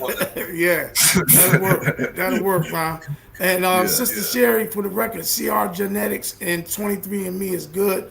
I got a DNA guy coming on that's really good in DNA, and we'll talk about that. Brother Benaya, you got a question, bro? This is our student teacher, Brother Ron, that's in NHIF. Go ahead. No, I was just listening, taking everything in. It was a lot to take in, but as far as questions, I really don't, have any questions. I got your book though, so I'll be sliding through that every now and then. But yeah, that was a good presentation. I don't have no questions. So. Okay, real quick, y'all, hit the link because I don't want to miss no questions in the chat, especially you, AP3D1F4. If you're not coming, have a good night, my brother. Zadok, you next in line. You got a question, and whoever is who, literally, you'll be after Yashar, but you're gonna have to have your camera on, please, because I don't know who you are. Zadok, you have any questions? Nah, no questions at the moment. I just want to say, man, shalom to everybody, man. You did a good job, Ron. I look forward to just fellowshipping with everybody, man. Good teaching. All praises. Brother Yashar, shalom, Mom, Shabbat shalom, you up? Shabbat shalom, can y'all hear me?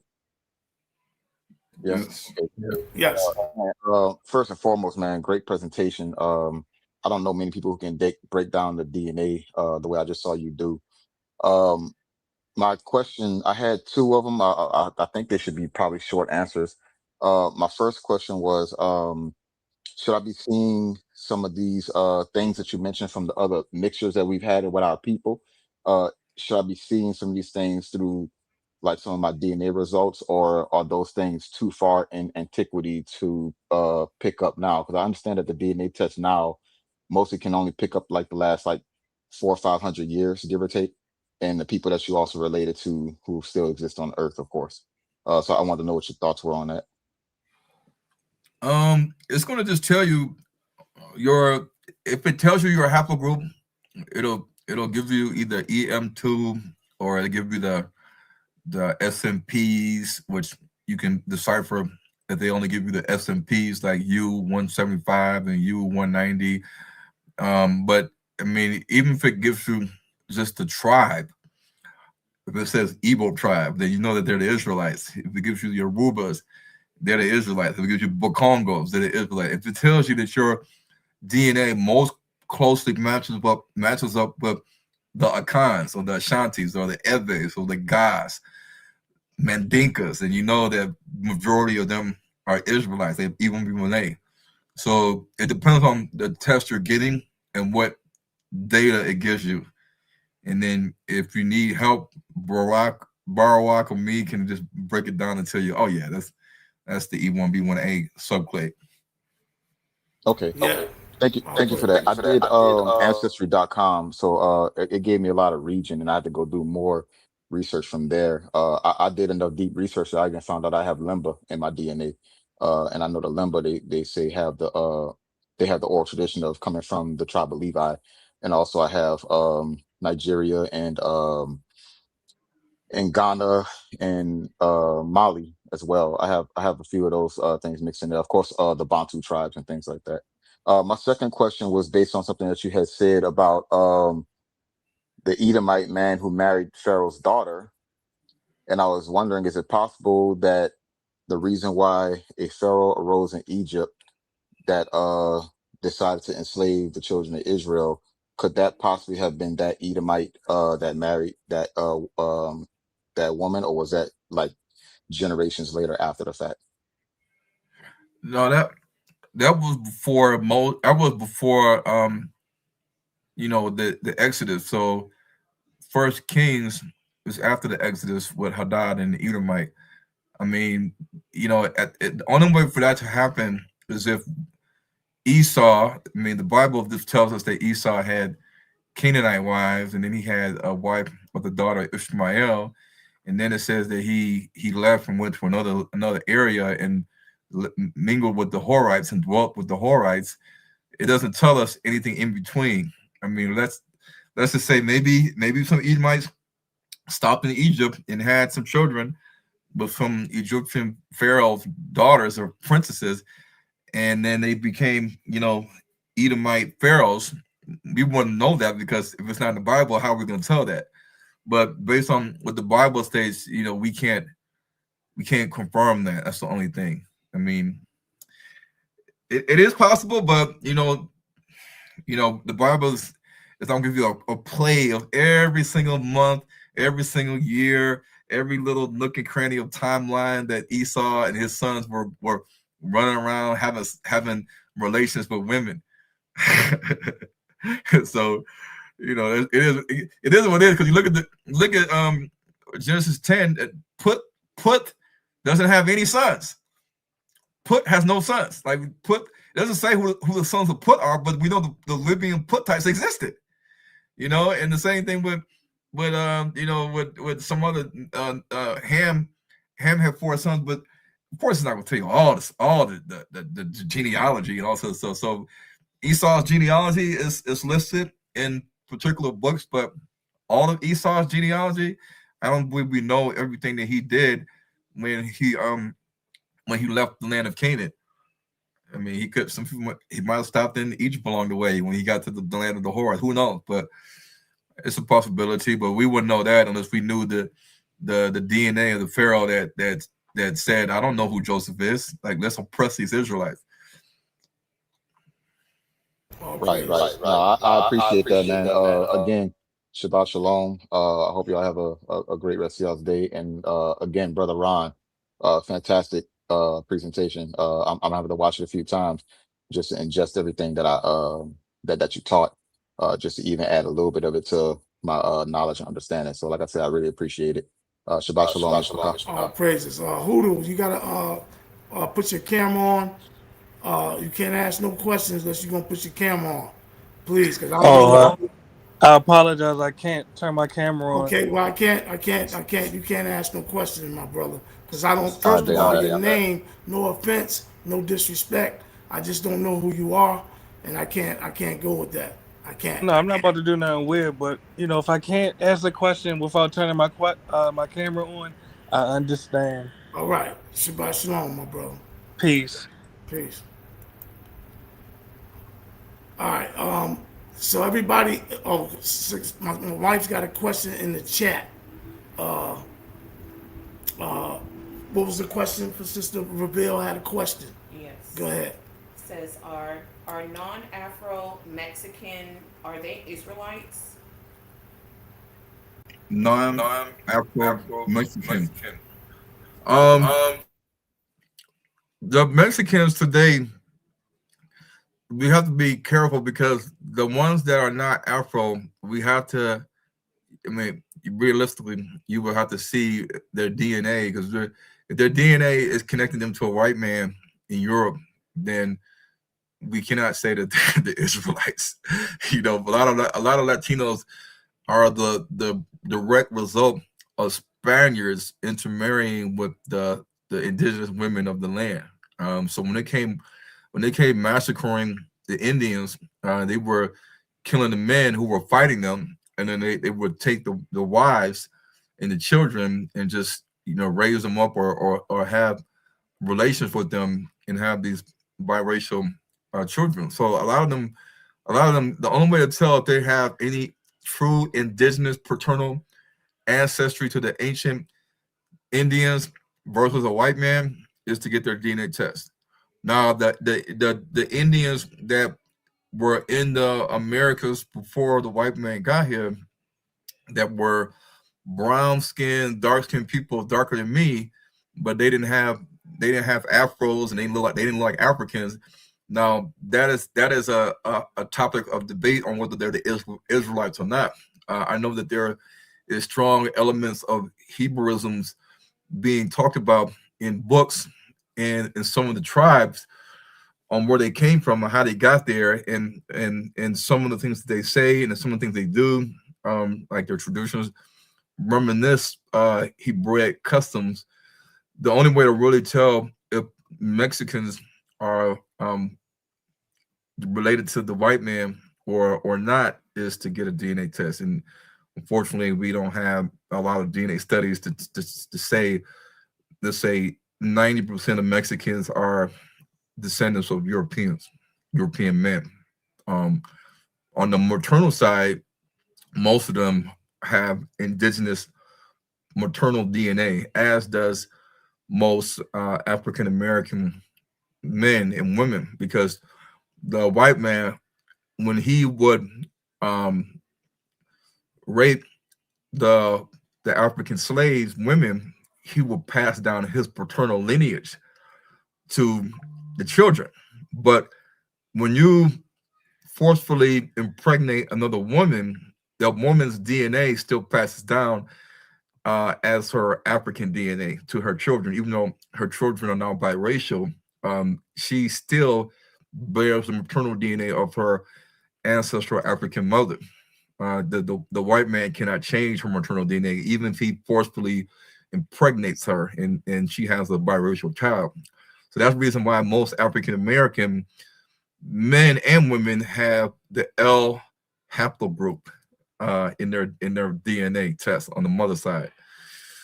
So Mexicans are, just unique because they have a history of a lot of Caucasian admixture because of how they came to the Americas and conquered, they massacred, and they forcibly impregnated a lot of the women. And that's why the Mexicans today are lighter skinned people, and some of them even like Latinos in the Caribbean, they look white. I mean, it's like some Mexicans look white. I mean, they look really white. So, but they speak Spanish. So, that just shows you how much blood they have that's European. All praises. All right, so we got one on here. And listen, Hoodoo, if you got a question in it, you can put it in the chat. I just don't want nobody coming on the stage and I don't know who they are. I'm not denying the question. If you come on stage, I need to see who you are because there's some disrespectful people.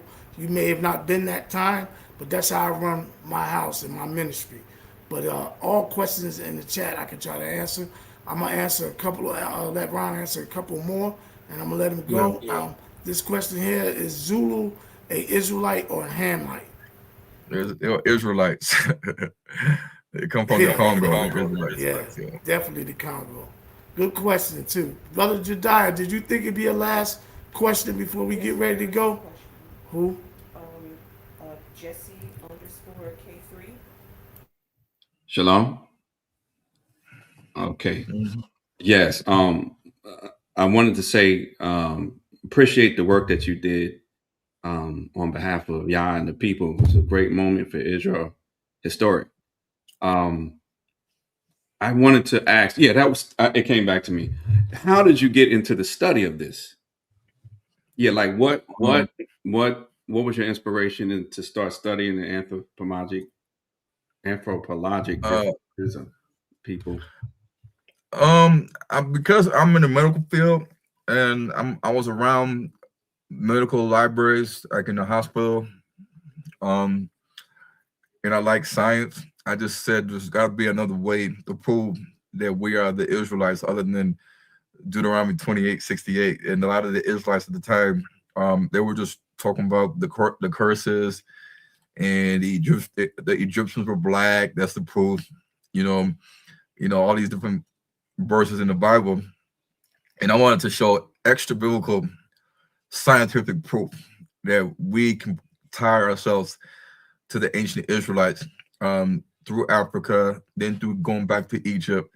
And then I started to just dive into DNA and linguistics and archaeology and the skulls and every traditions and customs in Africa, oral histories, even geography, landscapes. I was tying it all in, and that's why to this day, when I teach where's the land of Canaan, who are the Canaanites, who are the Shemites, who are the descendants of Japheth and Gog and Magog's army, who are the Hamites, did the Exodus go this way or that way? Is Ethiopia, was that an Israelite kingdom or Queen Sheba? Who was she? Like I want to be able to prove outside of the Bible the things that I believe in, how it ties into the Bible and reality. So to tie in the Bible to reality, to make sense of certain things, like who are the Canaanites, who are the Egyptians, who are the Cushites, who are the Puttites, who are the Ishmaelites, and where is the land of the Canaanites is, or the land of Canaan. You have to use the Bible, you have to use reality, and then science is the fundamental study of reality. So the Caucasians, they can delete, add, change, insert, they can corrupt, they can do a number on our history. So the Bible is based off of the history of the Bantu people or Africans, and it's just like a movie that says based off a true story. The movie that's based off a true story, well, we're like, well, how much of this movie is based on the true story, and how much of it did you insert? How much of it did you tweak a little bit? How much of it did you take out? That's what the Bible is. And so when we look at when you go to Africa and spend time with Africans and their cultures and what they say, and then going to the genetic level and scientific level of all these things, even geography and the Nile River and the Red Sea and the Sea of Reeds and where did they cross and all this other stuff, you start to see that in reality it could have happened a different way, and these people could be different than what we believe it to be. Like we back in the day may have thought that the Canaanites were Palestinians and Lebanese people, in the Levant, or maybe even black Bedouins and black Palestinians. But that's not the case when you go down to the genetic level. You go down to archaeology. You look at the traditions and customs and the oral history, and you tie everything together with the narrative of the Bible. Then it all starts to make sense. It ties into reality, and it fits the Bible perfectly. So that's why I did that, because I wanted to know for sure that I wasn't being misled or confused on what I would read and hear when the Israelites would say the Chinese are the Moabites and Ammonites. And I said, what? I said, wait a minute. I said, Abraham's nephew Lot was a Chinese man, but Abraham was a black man. So his nephew was a Chinese man. And this Chinese man named Lot had children with his daughters, and they're the Chinese, they're the Moabites. And I said, no, this don't make no sense. I said, I got to look into this. And then when they said that all white people are Edomites, I said, no, it can't be. This cannot be. And, because who are the descendants of Japheth then? And this is why these Israelites, these top Israelite leaders like Captain Dazariak and Elder Rakar and Bishop Nathaniel, when I tell these guys let's debate, I said, no, I'm not debating you, Ryan. I'm not debating you. You're one person I will not debate. And so I could say that. I could say I will debate you on your doctrine and let's go. But nowadays we have a large following, a large camp worldwide. You can't come onto a platform and get annihilated with the truth. And people are listening like, man, Ron brought up all these facts that line up with reality, that make logical sense. I'm using critical thinking in my brain, and this doesn't make no sense, Pastor, Bishop, Captain. And so you have to avoid truth if you want your followers to believe what you teach. And this is what I'm not saying they're a cult, but any cult member that lives in the middle of the forest or live in the middle of the woods, and they say, I'm Pastor so-and-so, my doctrine is right. Don't listen to nobody else. Don't leave the compound, because when you go out the compound, they're gonna start manipulating with your mind and your teachings, and you're gonna start to feel like you're being led astray. A cult tries to keep you from looking at other aspects of the Bible, and a cult doesn't want you challenging what the cult leader is saying. So whatever the cult leader teaches, you got to accept it. And you can't look the other way. You can't dibble dabble in different books and in different teachers. So that's how you retain the followers in the cult, and all continue to grow in numbers because they look at you as the master leader, the master teacher. But I always didn't. I looked at it like, listen, I have my own brain. I use logical critical thinking. We have the internet. We have the library. We have continents. You can visit African countries. You can talk to Africans. You can study, scientific articles. And I said, I'm not just falling for the okie doke. I'm not falling for okie doke. I'm not believing that we are the Egyptians, like Sa Neter and Brother Polite used to say, and convinced a lot of us, like Anthony Crowder and Jabari and Shaka Amos and Sarah Seti. But no, I went a step further and saying, I don't care if the pyramid pictures show black people on the walls. I don't care about that. That doesn't mean that we're the Egyptians. Yes, we lived amongst them, we mixed with their women, but let me prove that we are not the progenitors of the Egyptians. And that's how you have to start to go into the science and the research, go deep into it to come out with a proof on who are the Egyptians. Because the sons of Jacob are not the progenitors of Mitzrayim. I mean, that's the whole fact. So you can't sit there and say we are the progenitors of Kemet or Mitzrayim. No, we are the Israelites, and we have to tie ourselves to Jacob and maybe show how Jacob's descendants were in Egypt, mixed a little bit with them, then they left. So it's all about using your head, using your brain. And in this day and age, in the 21st century, in 2026, there's no excuse. I mean, you can even ChatGPT tells you what you wanted to hear sometimes, but we, even without ChatGPT, we have a lot of tools at our disposal to research this stuff, and that's why I believe that I was banned from YouTube for 3 years after Kyrie did what he did, because after Kyrie posted the link to the movie. A week later, my channel was gone. Poof, it's gone. I was like, wait a minute, I barely post on YouTube, and I'm just sitting here waking up one morning, YouTube channel gone, banned for 30 years. I mean, 3 years. And thank God I had H2N TV, because before they took my YouTube channel down, when Kyrie posted a link to Hebrews to Negroes, people automatically was searching Hebrews to Negroes on Google. And so they saw Hebrews to Negroes TV. They saw the YouTube channel, Hebrews to Negroes TV, aka Moses Levi. And so they saw that YouTube channel and said, aha, he has a YouTube channel. And when they went to the YouTube channel, they saw me promoting H2N TV and all the Hebrews to Negroes movies on H2N TV. So then automatically they said, what's this?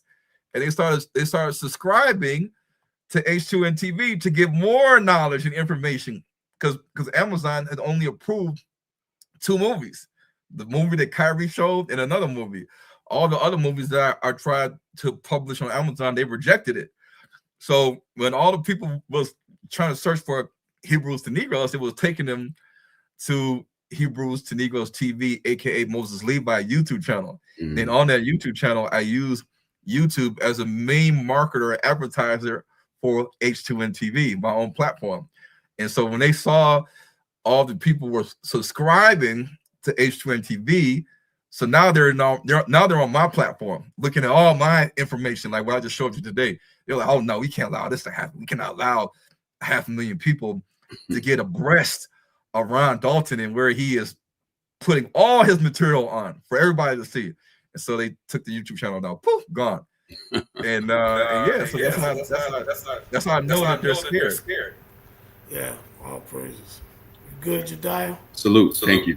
All praises. So, Ron, I got one last question, but I want to share something because I bear witness to all this that took place. You actually sent me a link that I put on my channel when you was going through that. But I'm gonna say this, and then I'm gonna ask this last question for the people in the audience. I don't know if you remember. This was probably about 8-9 years ago when we first met, and you had got your cousin to talk to me on the phone.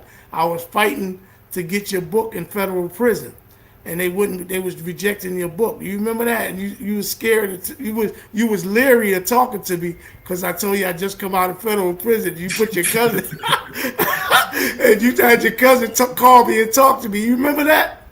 Yeah. And that touched me though, man, because you wanted to make sure I was who I was because you was being afflicted by people I wrote a letter to the Federal Bureau of Prisons. At that time, my former teacher was incarcerated, and I was just released, and they accepted it. I wrote a long letter, and they accepted the books, and that's how the books got into federal prison, because they didn't even want your books in the federal prison. People don't even know that history.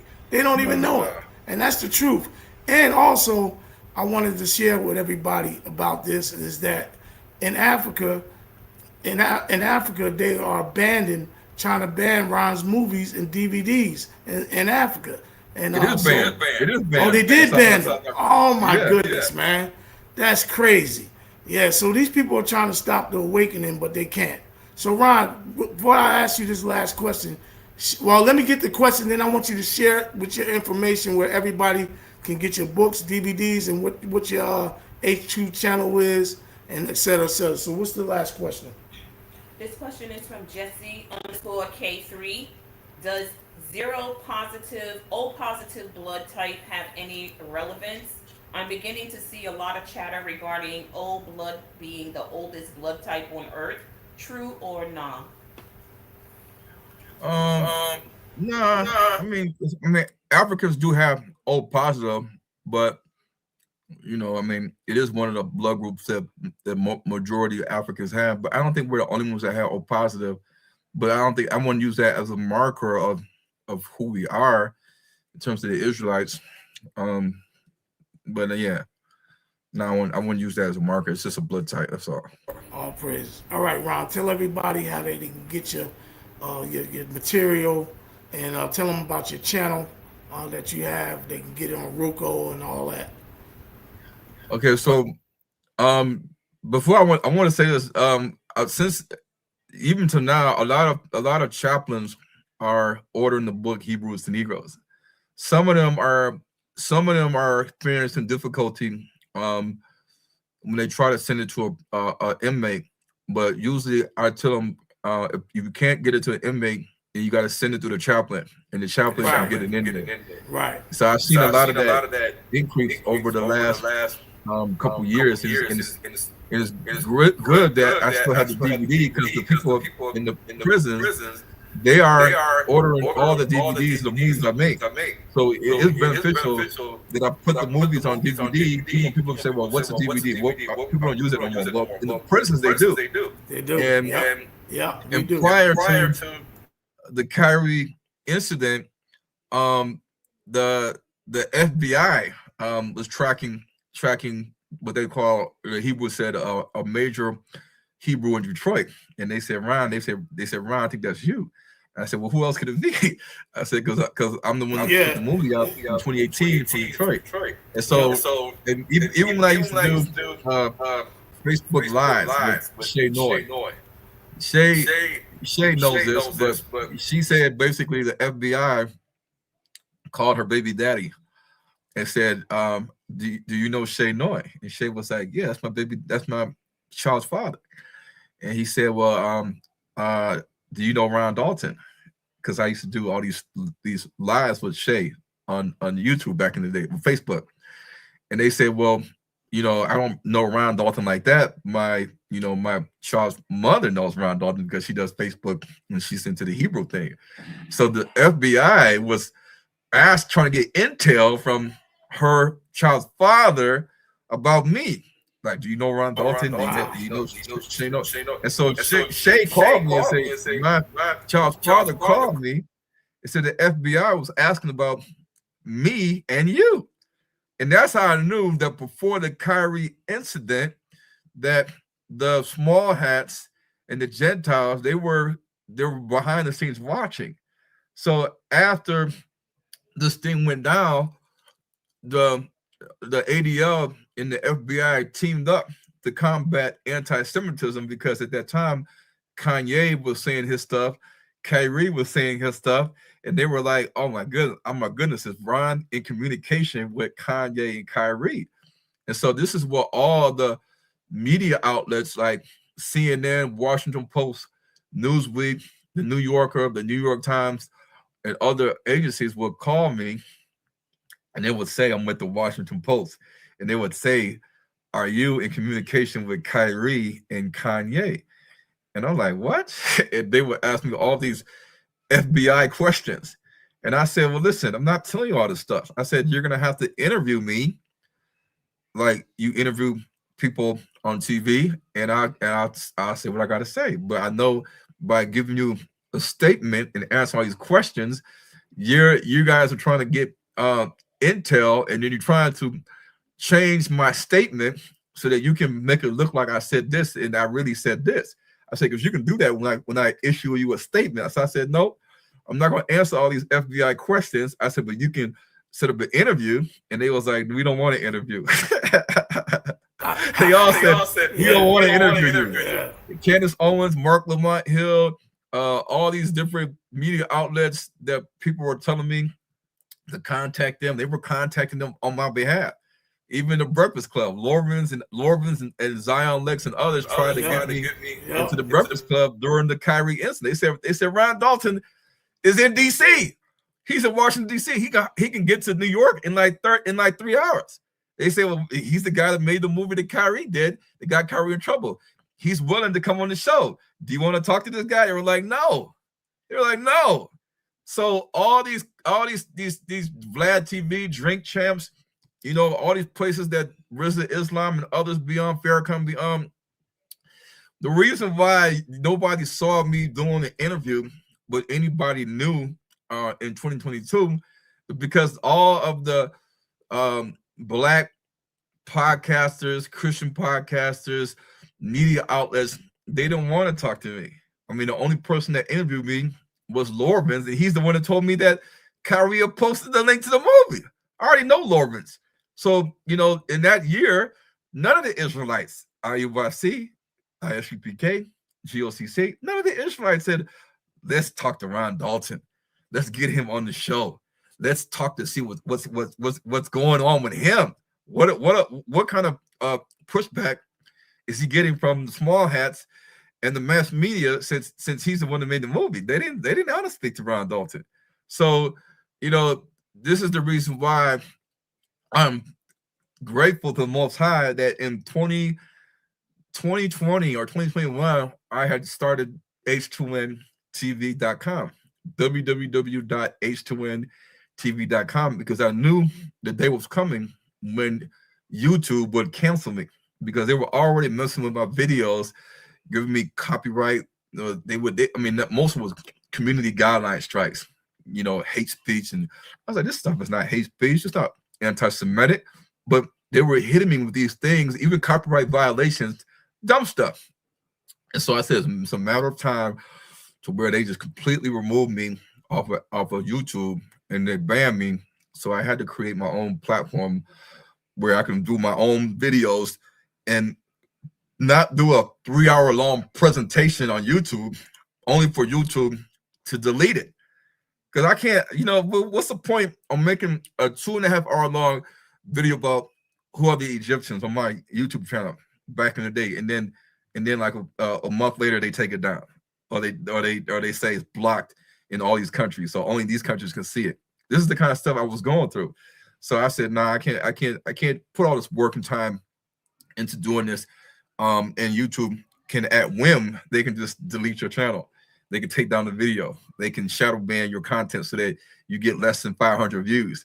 So I just got tired of that and put everything on H2NTV. So all of my content, movies, docuseries, other people teaching about Africa and the Israelites, even lessons like this one, is on H2NTV.com. We just put the link in the chat too for everybody, Ron.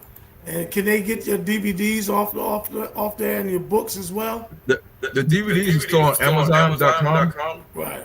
The last one you made too, Magog and the Magog? Yep. Okay. Yep, because that's the only way the prisons can get it. The prisons are the main ones ordering all the DVDs. They're getting the whole collection. Yeah, they woke in prison, man. They woke. Yeah, they're all over it. And I know in the prison, I can tell by the address. So they're getting that knowledge in prison, and they love the DVDs. Like I have making DVDs. Yeah. But you can get the DVDs on Amazon.com. If you're in another country, you can go to the NegroNetwork.com and you can order it there or email me, and then I'll tell you how I can get the DVDs to your country. So that's the way the DVDs can be sent to you. And other than that, H2NTV.com is global. You can stream content worldwide. South Africa made it illegal to watch the movie Hebrews, Negroes, Little Black America. It carries a 5-year jail sentence. So in South Africa, if you watch the movie, show the movie, promote the movie, share the movie, in South Africa, you can get 5 years in jail. And they made this law in January 2026. So the small hats were successful with their lawyers. After 3 years of the movie being legal in South Africa, they worked diligently and persistently with their lawyers to get it to be banned so that no South Africans can see the movie Hebrews, Negroes, Little Black America. So that's how serious it is for them. All praises, Ron. Definitely thank you, man, for coming. Just been a true blessing. I'm going to send you the link for that Brother Jediah app. Ron, I'm telling you, this app is better than the Blue Letter. I'm telling you, man. Everything's in Hebrew and English. The concordances, everything. It's a free download on Apple. You have to have Apple. And I want you to take a look at it and cross-examine it. I think you'll like it and use it as well, man. It's really, really big, man, and it's for us. It's for our people, and it's free. So I'll send you that in the email. What last thing for you go, Shay? Is she in Africa now? She was in Ghana for a while, but she's back on the West Oh, Coast. she came back. Oh, okay. All right. Well, all right, Ron, man. I'm gonna let you go. I'm gonna speak to everybody before I close out, man. I appreciate everything you've done, man, and you definitely taught that sister very well on that debate. I remember the last time you came on here, she surprised us and came on and tried to debate you. Then you remember that when you were on here last time? Yeah. What's that podcast where they have one person versus like 10 Christians? Oh yeah. Yeah. So the guy. No, not Dr. Daff. It's another one where I think it was a Muslim debating like 10 Christians, and God Logic was one of them. Yeah. Then they had like Captain Desariak debating somebody, and maybe he was debating 10 Christians. But anyway, so the guy that is over that debate podcast, he reached out to me the other day on Instagram, and he said, "Would you be willing to do a 1 verse 10 debate on I think it's called Outnumbered?" And I said, "Well, I'm in South Africa now. You should have hit me up a couple months ago when I was in America for 8 months." I said, "I don't know why you guys wait, and you keep having Captain Desariak circulating on there like he's the only Israelite that you guys can get." Yeah, exactly. I said, I'm in South Africa now. You know, I would love to debate 10 Christians or 10 rabbis or 10 Israelites or 10 whoever, but you're gonna have to bring them to South Africa. You want me to debate all 10 of them, but so yeah, so I guess they're maybe they're looking and saying, okay, who is this Ron Dalton guy? We need to get somebody else new because we exhausted Captain Desariak, and we want somebody with scholarship that can take on anybody we throw in front of him. So maybe we'll do an interview. We'll see. Because I text him back and said I don't know about coming to America just for a debate, because America's it's tough. I was there for 8 months. It's expensive. The plane tickets are expensive. I gained weight when I came to America. I just blew up, got bloated, just gained weight. Now I'm back to my normal weight in South Africa. All praises, Brian, man. Definitely appreciate you, man. And anything you got coming, posted, email me and let me know, man. Especially in the next conference you got over here, so I can come to one again. That was a very good one the last time when you was in North Carolina. Definitely let me know, man. I'll be part of that. And, all right. Speak to everybody else, man. Blessings to you, all right, my brother? All right, shalom. Shalom. All right, family. Just wanted to close out and let y'all know, anybody else that in my playlist, some of those questions that y'all were asking about Israelite skull bones and all that, I have a lot of scholars that's on my playlist that I've interviewed. Tudor Parford, David Rowe, Doug Petrovich, the oldest alphabet in the world, Hebrew. Go look at my playlist. There's a lot of stuff that you can see on there and learn. I have the Yap Gang on there. I do have a brother that's very well studied, just like Ron and DNA. They're gonna be coming on soon too, and they just deal with DNA. That's it. And there's one of them that'll be coming on. The other one's just finishing up school, so I have to wait for him. They did my DNA live, a presentation, and just look at my playlist, and you'll find a lot of stuff with some of these questions it asks in other type of subjects as well. And if you don't know who Tudor Parford is, Google him. He's the one that did the DNA test on the Limba. He lived with the Limba, the migration patterns. He did a presentation that was spectacular. That's on my channel as well. I know a lot of y'all new to the channel. But I appreciate everybody coming. I love everybody. I pray that we all learned from this. The Egyptians tracking the bloodline down. These Kemet people don't have no migration patterns. How do they get over here if they from Egypt? Because they wasn't on the slave ships. So think about that. And with that being said, Love y'all with a pure heart. And like my brother K. Judah say, shout out to him. Shout out to Jediah. And go check everybody's channels out. And with that being said, Jediah be going live tonight, family. Jediah be going live tonight dealing with the Old Testament only people. Please tune in for that. And with that being said, Shabbat Shalom. Blessings to everybody.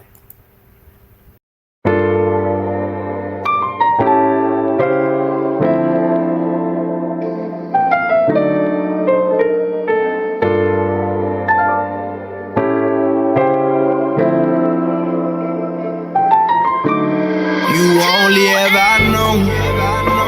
Y'all the main ones I'm watching on my throne. Created everything, but I called you my own.